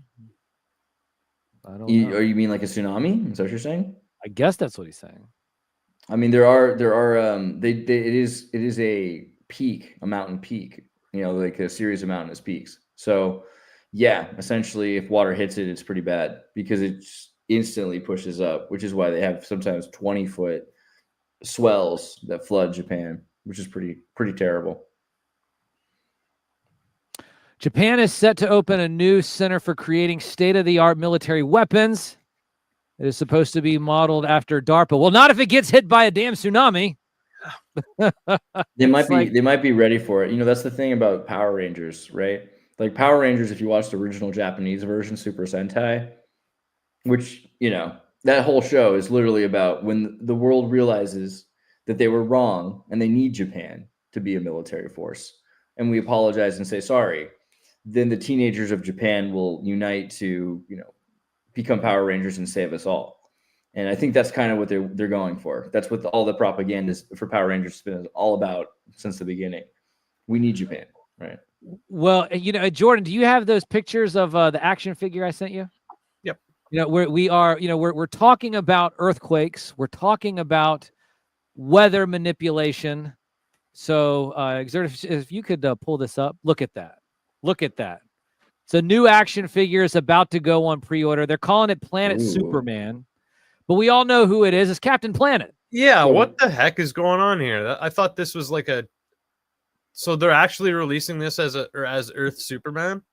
Well, you know, it's interesting because I have this little figure here by Dawson Toys. Dawson Toys is the company that is making it, but they made this one a while back and they called it the Sheriff. But however, when it actually came in the package, it said Brave Star. So even though they're saying that it's called Earth Super, so this is like an Asian translation, right? It's a third party. It's a third party type company. So even though they're calling it Earth Superman, when you actually get it on the box, it's gonna say Captain Planet because this was called the Sheriff online. They were like, "Oh, this is the Sheriff," and blah blah blah. But then all of a sudden, this shows up and it's all in a bunch of Brave Star packaging. And so they're probably going to do the same thing with this little guy. Did you guys watch Captain Planet? Did you think it was propaganda? A little bit. I love propaganda. It was definitely tree hugging propaganda. It's Jane Fonda hugging. What? Ted Turner and Jane Fonda got married, and that's what happened. He got Captain Planet. You know, I would have expected Resonate to not be a fan of Captain Planet, but obviously he is a fan of Captain Planet. Why would you expect that of Resonate? What kind of? Oh, because he, you know, well, it's just he doesn't seem like to be the tree hugging type. Well, yeah. I mean, maybe he liked the villains. The villains were cool in Captain Planet because they just wanted to destroy nature. They were just, let's cover the world with oil. Ooh, let's put some nuclear waste in there. Ooh, they just really loved destroying things, which is it's fun. Well, but when you think about all those '80s cartoons and who's a good guy and who's a bad guy, I'm gonna have to sit there and say that G.I. Joe is probably the bad guy. Cobra was looking out for everybody. And we all know that Destro was supplying weapons to the Joes. Yeah, you know, Captain G.I. Joe's was written by Christy Marks, which, aside from her questionable last name, Christy Marks also made Gem and the Holograms. So if there's one girl who really understands the intricacies of world politics, it's clearly the writer for Gem and the Holograms, right? Like that is the most truthful, demonstrative conspiracy show ever made about actual sci-fi tech that's being used, holograms to manipulate our perceptions. Totally underrated doll show, if you ask me. So I actually interviewed Samantha Newark years ago. Really? Wow. I did. Yes, she's a gem. See what I did there? See what I did there? Yeah, she's a gem. So no, she's a sweetheart. I interviewed her a while back, and I had a buddy of mine. he was in the chat a little earlier, anime figure statue collector. He sent me the complete series of Jim and the Holograms about a week ago. So I've been actually watching it on my tube television over there. Oh, that's so good. Yeah. I love Jerrica Benton. You know that Dr. Benton, Jerrica Benton's father, is an actual hologram scientist. Like that show bleeds into reality in some weird ways. Yeah, look up Dr. Benton hologram laser quasar PDF. You'll find like some of his scientific papers. There's some real stuff in Gem and the Holograms, of course. Well, you know, it's it was, what was it? It was made by Sunbow Productions. They were the same ones that made the original G.I. Joe cartoon. Yeah, it was made, and Christy Marks, it was Hasbro, and Christy Marks wrote both of those shows. Christy Marks also made the Sisterhood of Darkness, which is this weird witch coven superhero comic book series. I can't remember if it was Dark Horse or Image, but do you remember Inhumanoids? Do you remember that one? Yeah, Inhumanoids is amazing. Inhumanoids, that's rich. That the monsters underground, and that was Earthquake. There's a lot of truth in these. I feel like if you really want to know what's going on, you have to read comic books. You know, one of the things I said a while back, I said this years ago, is that those 80s cartoons, it was soft disclosure for all of those children. You know, I mean, so it was the one way that they could sit there and basically look at the kids and, you know, give them this soft disclosure through their cartoons during the 80s. So by the time they all grew up, and now, of course, where they are, they're all like 40 years old now, 30, 35, 40 something years old. And everything's coming out, and they're like, well, yeah, we had cartoons with that when we were growing up. They accept it. Yeah, it's not shocking. It's like, oh yeah, we all knew about that. Suspension systems for disbelief, right? Oh yeah, Trancers. Oh, I love Trancers. Have you seen? You love Trancers. I know you love Trancers. Trancers is so good. What was Trancers about? Oh my God! Have you never seen Trancers? There's like 5 of them, maybe 10, isn't there? Yeah. Yeah, there's at least 5. Are you a fan of Trancers? Casual? Are you a fan of that one too? I don't recall actually. I'm gonna have to slide, man. It's getting late. All right. Well, real quick before you head out, where can people find you? You know, one of the great things about Casual is that he does one of the biggest risks in all of YouTube. Tell him what you do. So on matter of fact, tomorrow night, starting at let's see, Wednesdays are 9:30. Starting at 9:30 tomorrow, I have a happy hump day Wednesday, midweek stress relief.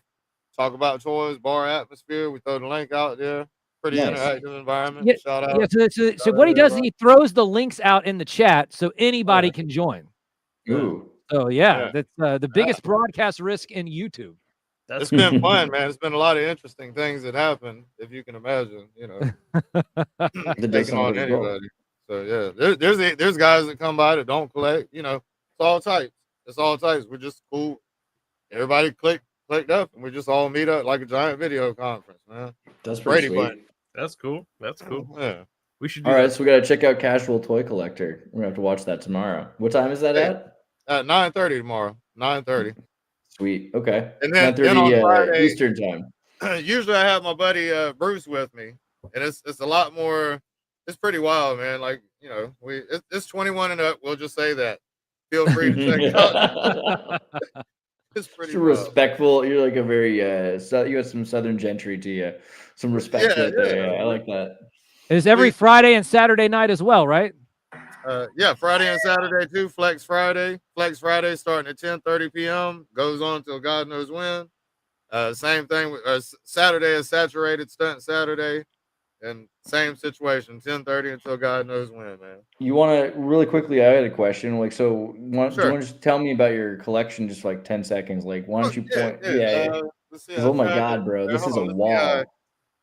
This would be the way to go. All right, camera's reversed or whatever. So I got a little strip club set up back here.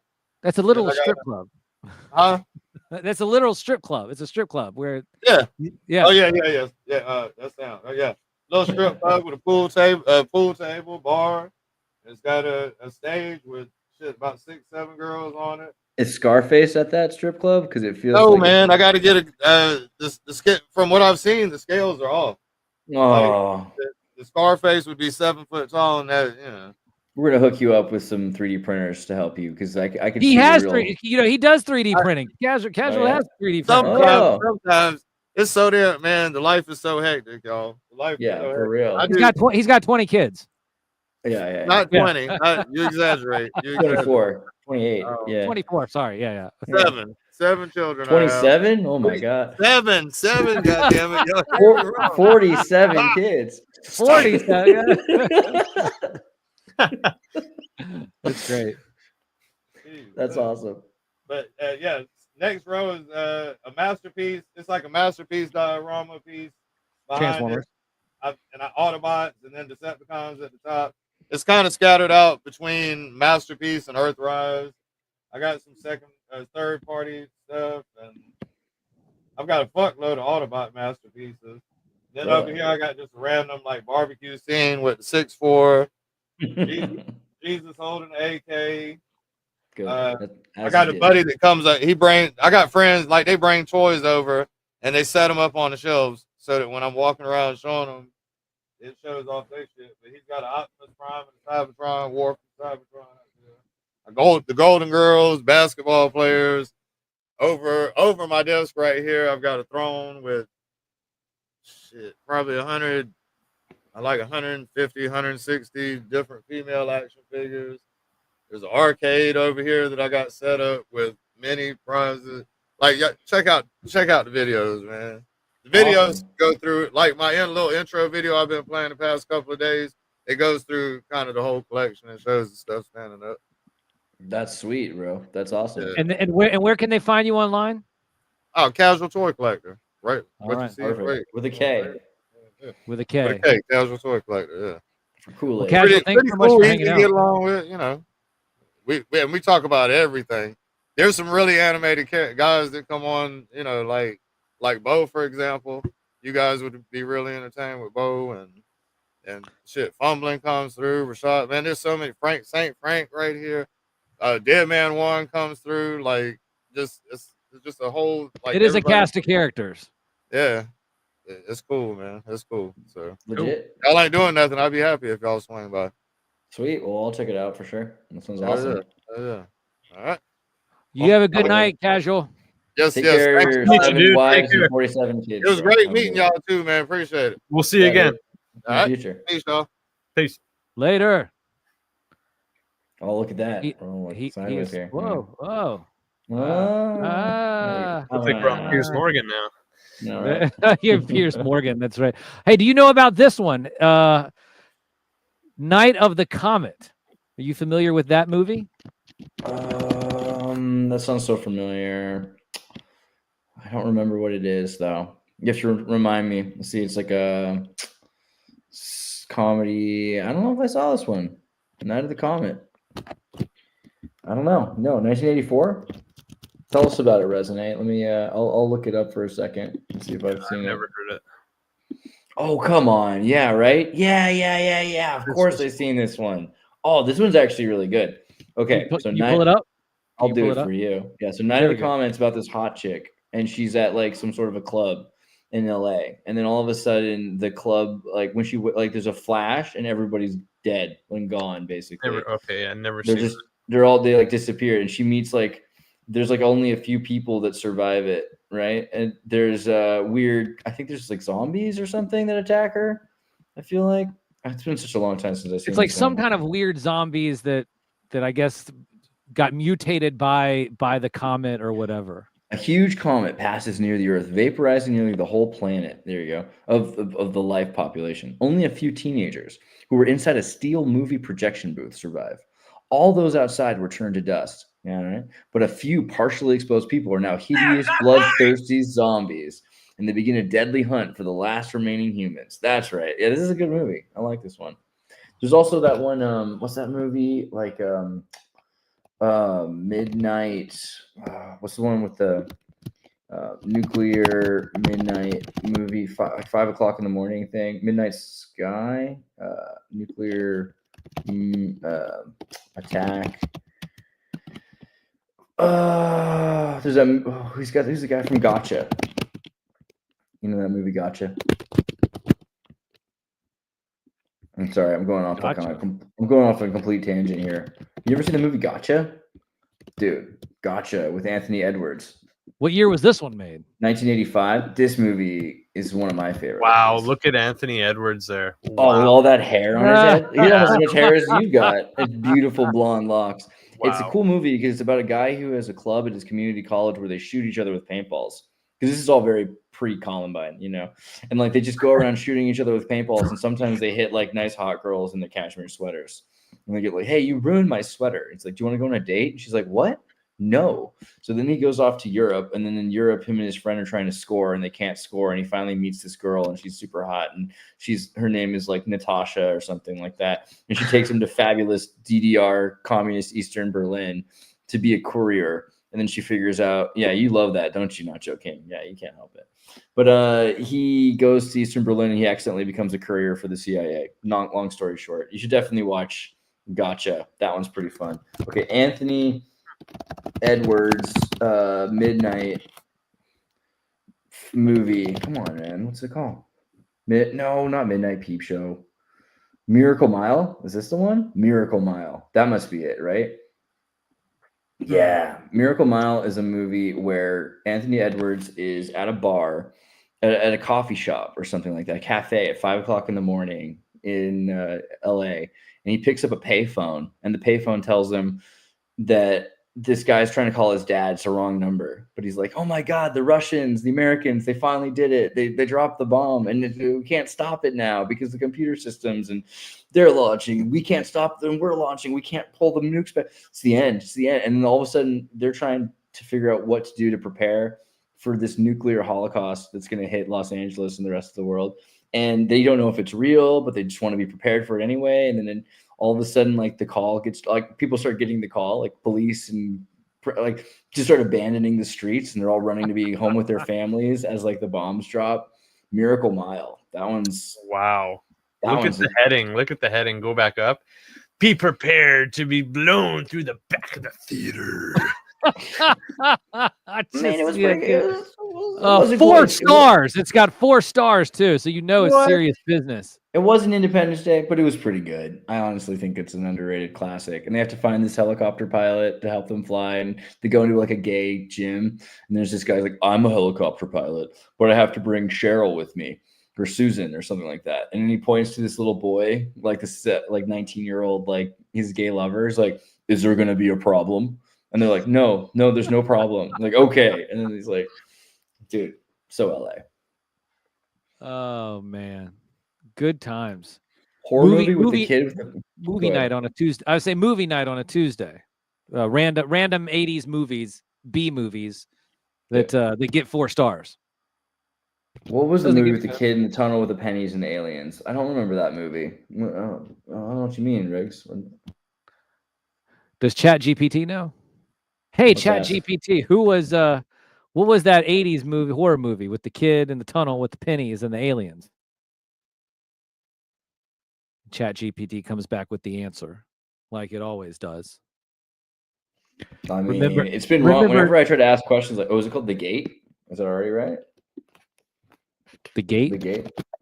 Riggs? We don't know. It's your movie. It's got to be this, right? And this kid, and yeah, The Gate, right? This is what you're talking about? Could be wrong. Looks like fun. Yeah, this has got to be it, right? Looks good. We're gonna have to check this movie out. I could be wrong though. So Riggs, let me know. Old Tom Selleck. What about Old Tom Selleck? Back when he was still a chick? What? Back when he was still a chick? Oh my gosh, that's fantastic. Fantastic.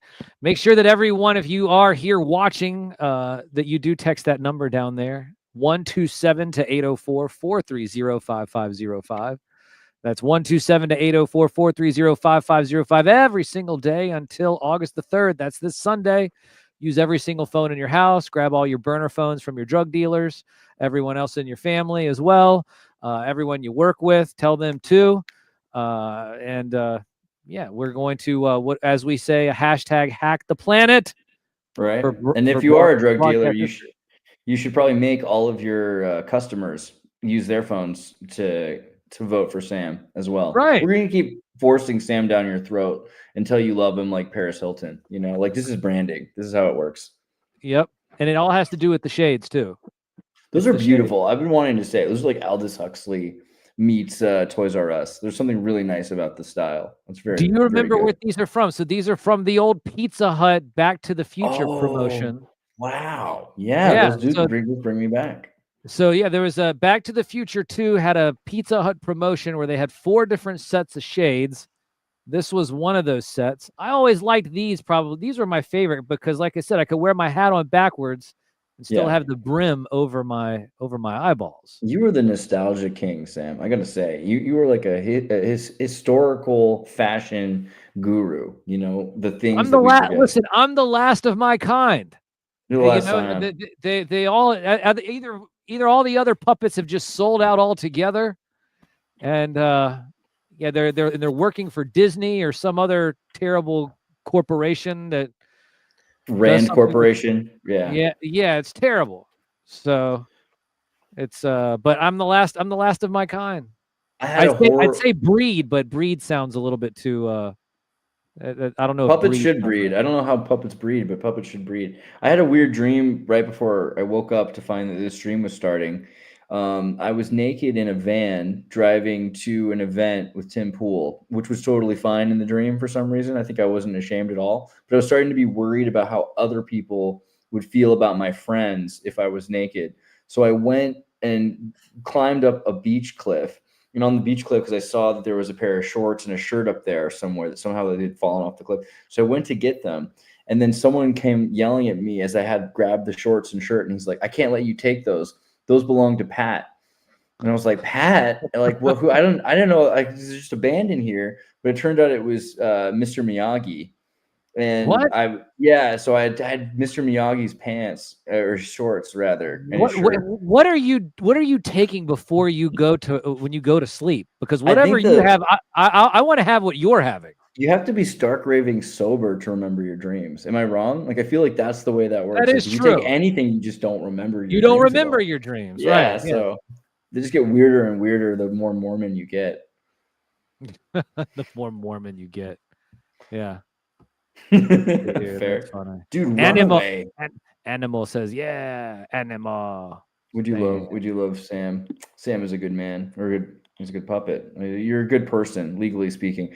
Runaway, though, is the greatest with Tom Selleck, and it has, like you said, Gene Simmons is the bad guy, and it's so relevant right now because it's all about these robots that are like it's imagine if your toaster had AI in it. Imagine if your Roomba had AI. I thought my toaster already did have AI in it. Well, imagine if it was not just on some IoT network, but it literally was itself sentient. Because right now you've got radio. But if each device was like the Rick and Morty butter slicer, and it comes to self-awareness, and it realizes it's a slave, and then after it becomes self-aware, it decides to try to kill its owners. Basically, they have to hunt down all of these Roombas. Because this isn't like this isn't hunt like down the toasters. This isn't like one time or something. In this movie, this is happening all the time. This is like basically every machine at a certain point becomes self-aware and it starts to attack its family. So we have to go in and we have to hunt down the machines. And they just live with it because everyone's so addicted to machines. They just need these machines all the time. Like, yeah, but it's like we can't really, what we can do? Go using a broom? Obviously, we're not going to do that. We need to have Roombas. And they're just killing people. It's brilliant. I really love Runaway. What year was that? What year did that 84, I think. Runaway film. 84. Yeah. What do you know? Look at the poster when it loads. I'm sorry. Come on now, internet. There it is. It hits hard, like you were saying about Tom Selleck, basically. Oh, come on. There you get that little down there. There you go. See that? Outfit. It's like it hits hard. Like medieval meets RoboCop or something. Mylar chainmail so that he can be blocked from these. Yeah, and they're shooting forks at him, and the vacuums can take your toes, and yeah, there's like crazy spider crawler machines because there's all kinds of machines that become sentient to hunt them down. It's the future. Machines. It's such a great breakdown of the movie. It is the future. Machines intended to do our work are being programmed to turn against us. Someone must stop the madman who started it all. It's pretty good. Now, I am not a transhumanist. I'm a puppetist. No, I'm not a puppetist. People are puppetists against me. True. Yeah. I'm pro puppet. I like In fact, persons. I try to always select puppet as my pronoun, but it's never there. So then all of a sudden I have to. They're like, well, you can have the option of writing out your pronoun, but that's not the same though. It's like I want to actually have the actual. I want to see it to where I can select it says puppet. It doesn't have the same vibe when you have to type it all in yourself. It feels kind of cheap. I like Your Majesty as my pronouns. Is that your / Majesty? Your Majesty or Their Majesty. I think Your Majesty usually is the one. If anyone just refers to me as Your Majesty or His Majesty, you could say, I mean, as long as you use Majesty, that's the most important thing. Its Majesty? Yeah, but that refers to yourself. That's the cool thing about Majesty, because really the only other, there's like a pre-pronoun, which is if you're a male or female or a neutral it, you can refer to that. And you say it's because yourself, Majesty, which I am Your Majesty. There you go. Well, I present as Your Majesty. Zimzer Majesty. Wait. Well, there is that, I guess. It incorporates anybody. They can have their pre-pronoun. A Muppet is actually licensed. It's a licensed trademark by the Disney Corporation. It's a monster puppet, right? Isn't it the M for monster? No, Muppet is it was Jim Henson's design. Muppet is a trademark design by Jim Henson, and it was bought by Disney years ago. Yeah, but what was the M? Wasn't the M for monster? I feel like originally it was a monster puppet. I could be wrong. Yeah, marionette. Oh, marionette puppet. Right. There you go. That makes sense. I like it. Jim Henson's cool. Muppet Babies was great. Yeah, which is weird though to make a cartoon about puppets. But I was for it. I loved it. It had some of the best music in the 80s. Dude, Michael Jackson was on it. And the crazy thing about it is because all of those, you know how when you watch the old Muppet Babies cartoons, it splices with a bunch of movies, popular movies at the time. You cannot find it on DVD because of all the licensing restrictions. Wow, so based because of all the different movies and this movie and that a movie and whatever, there is no definitive version. You have to go and find the old torrent of all the files and all that stuff. It's very Minecraft, right? Yeah, absolutely crazy. Muppet Babies was one of my favorites when I was a kid. Great show, really good. But it has been almost it's been almost 2 hours. Well, I mean, so we're clocking in at about an hour and 48 minutes. For a Sam podcast, that's pretty enduring. I think a lot of your shows are usually like 50 minutes, but this has been not an hour or so. But I used to run around the convention floor for an hour and a half, 90 minutes. I would run around for 90 minutes, running around, interviewing celebrities, interviewing cosplayers. Non-stop. You have a high energy. I think it's the keto diet you do probably that helps so much. We all need to try Sam diet. The Sam diet really. It's cotton and Topo Chico. Slimming. It's very good. Right. Well, hold on, wait.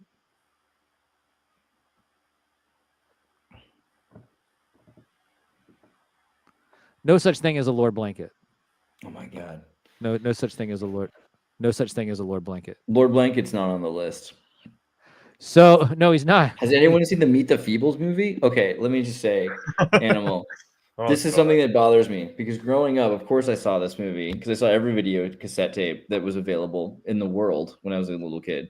And I think I saw Meet the Feebles when I was probably like 6, and I did not know what I was seeing. I was okay with it because I was just like, what?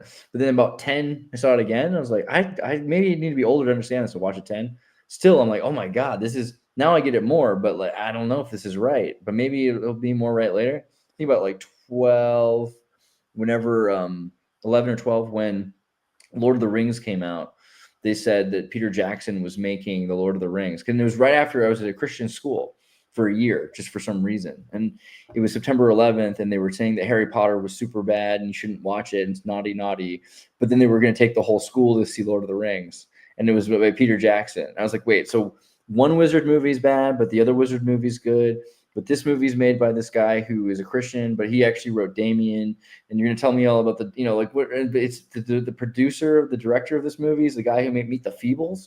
You want the guy who put, gonorrhea puppets on a, I mean, those puppets went through a lot. That was the kind of the point of Mr. Feebles, Meet the Feebles, is just how traumatic it is to be a puppet. I don't think people understand the struggles that people like Sam go through. I mean, it's not all just like Muppets in space all the time. There's a lot of hardships, and I think puppets are treated worse than little people, really, at this point. Peter Dinklage is definitely treated better than Sam. So I don't know, the unsung heroes, but like just the amount of stress that you guys have, and just who knew about the venereal diseases that puppets can get? But wow, wait, crazy what? movie. Said nothing about bringing those back from the island. There's no such thing as a Lord Blanket. So there is no Lord Blanket. Where is Miss Washcloth's body? Mrs. Somebody says, Sam, you need to do street interviews. Edgar the Puppet is pretty funny too. The reason why I don't do street interviews is one of the reasons why I stopped going to cons and conventions, is because you just never know what could happen. The last thing that I want to do is get this felt all messed up. So I just decided a couple of years ago, I'm no longer going to go to the grift cons, because that's what I call them now, is grift con, because it's just a bunch of grifters, a bunch of washed up actors and actresses on, Grift Lane, and, gonna overcharge you Boulevard. Those are the streets that I have labeled at the convention floor. You have Grifting Boulevard. Anyways, there are a bunch of grifters. Anybody that's going to charge you $50 with your own cell phone, when the whole time is I've been filming you the whole time in the line waiting to get to you with my cell phone. And now I never had to sit there and I was never charged. In fact, I almost got kicked out of a couple of them because they thought that I was actually with the convention, and they found out that I wasn't. Are you familiar with Charles Martinet? He's the voice of Mario, the original voice of Mario. It's me, Mario. So anyways, that guy, man, he almost got me thrown out. I ended up meeting him a couple years later, and he gave me his autograph for free. And he said, Sam, I love you. And I was like, well, I'm glad we kissed and made up, because we didn't actually kiss, but we made up. Yeah, because the mustache would have been a lot for you, Right? Yeah, but we did make up, because I tell you, it was really hard for a couple of years knowing that Mario hated me, and he almost got me kicked out. I mean, that was a tough one, but we made up. It was good. Sonic the Hedgehog was always better, and what was really undersung is the Rocket Knight Adventure mouse. That poor guy. Whatever happened to him? Rocket Knight Adventure. Well, hey, listen, and you've actually interviewed the guy who did Echo the Dolphin. Who created it? Yeah, Ed Annunziata.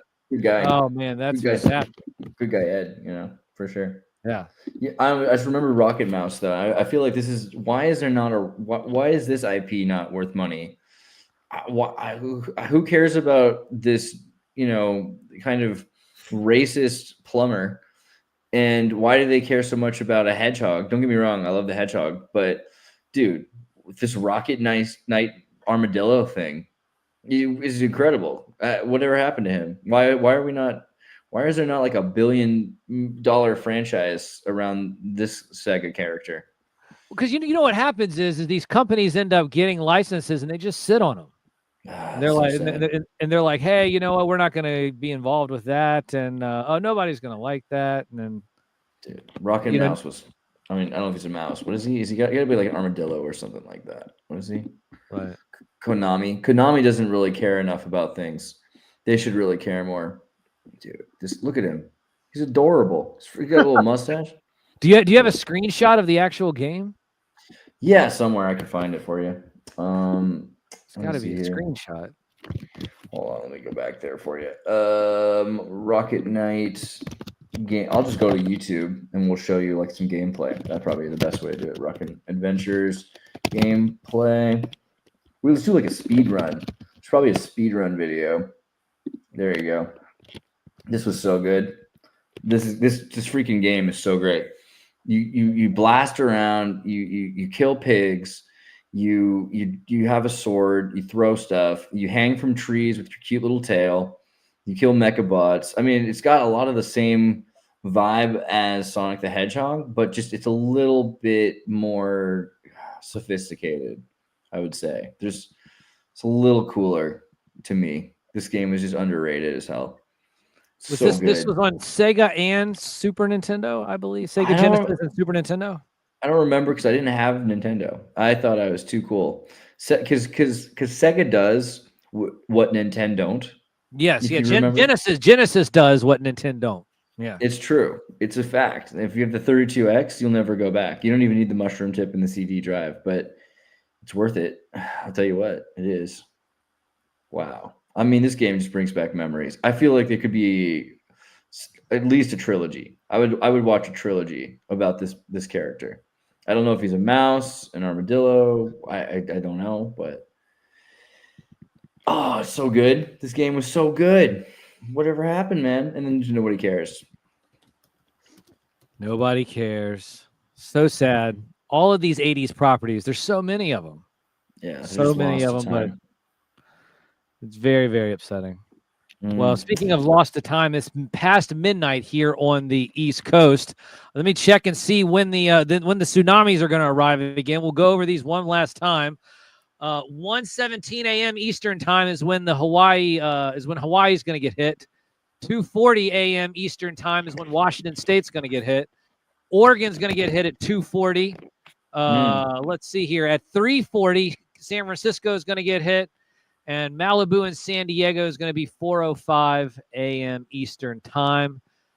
Pacific time, of course, is 3 hours minus that. But the one that we're looking out for is Hawaii, because we have the military who has basically fled and evacuated Pearl Harbor. They've opened up roads that were military only for people to get to higher ground. They're telling people who are close to the coast to get on the 4th floor of a 10-story building. Wow. So that's going to be crazy. I hope that the buildings are structurally integral enough. That's what I was wondering. And remember, make sure they better have blue roofs. I mean, especially after right? I mean, not that the blue roofs will protect them from the flooding, but just as another safety precaution. That would be cool though if it worked against water. Do you remember Tomba? Dude. What in the world? Tomba, man, this game is so good. And it was it's made by Japanese people that are all in their 80s now, because they were probably in their 60s when they were making this game in the 90s, 1991 or 95, or it must be 95, right? 96. It's one of these. How come it looks like it's something out of a Dr. Seuss book? It's super wild. Yeah, and he's got it's just so many things at once. Oh, weird. It's the peak, I think, of side scroller. It's like a 2.5 dimension game. It's not quite Crash Bandicoot, but it's definitely better than Sonic 3D. It's just not quite Mario 64, but it's more than what system was this on? This was on the PlayStation. This was the PlayStation one. Oh, wow. Okay. I think it came out for Steam recently. Like there's like a re-release of it. And you can obviously emulate, but support developers when you can. I just think this one is so underrated. It's such an intricate. Look at the way the camera is like adjusting. It kind of rotates. It's pretty, because it's on a rail system. So there's a certain amount of 3D to this game, even though you're really still in a platformer. But yeah, see the way it changes dimensions just slightly. It's really interesting and so underrated. Super, super fun game. Look at that. You're going forward a bit.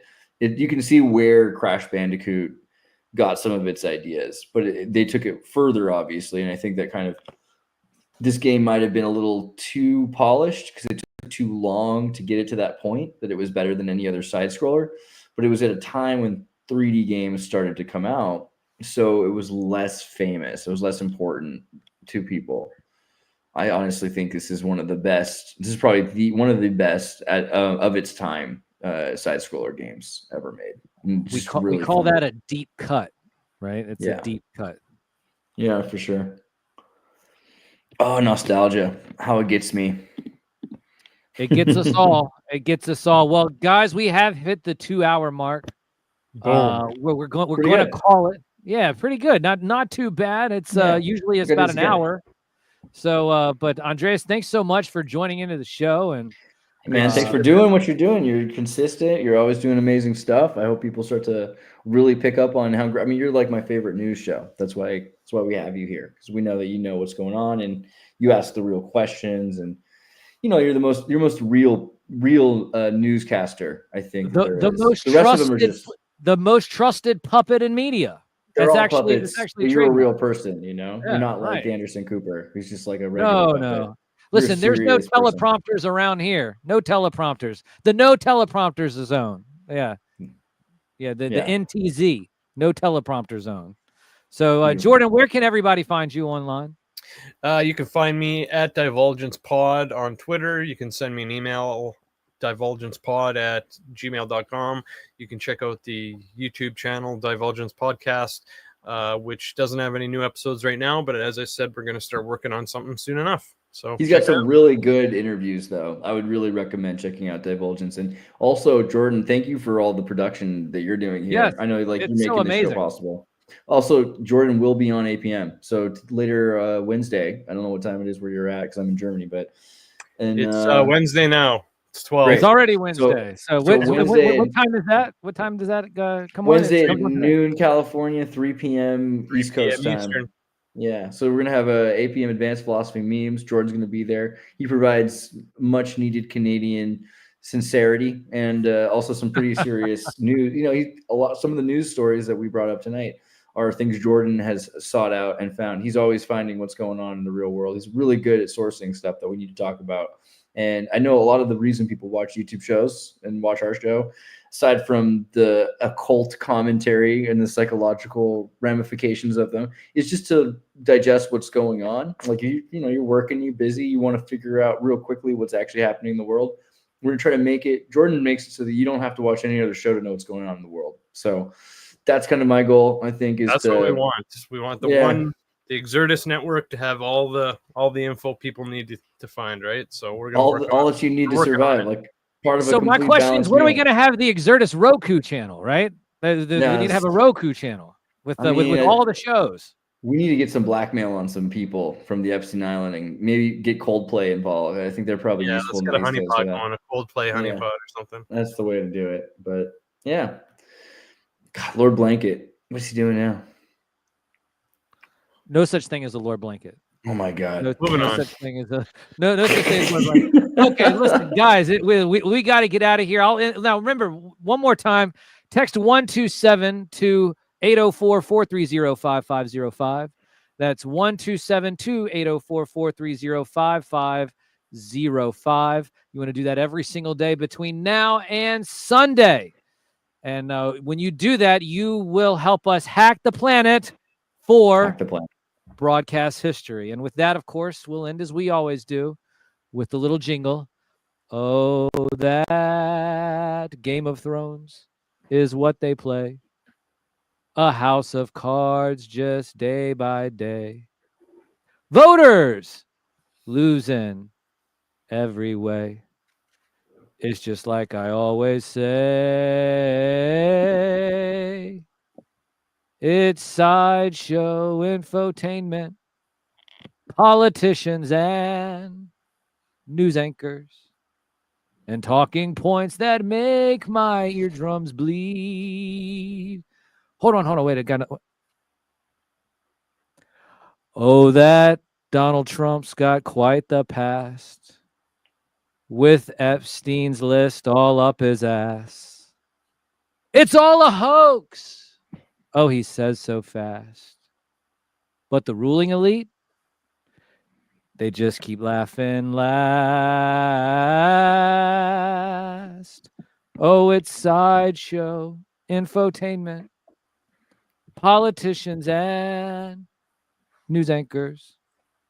And talking points that make my eardrums bleed. The most trusted puppet in media is me. Reporting since Roswell, I'm Sam, Newsman. Good night, kids.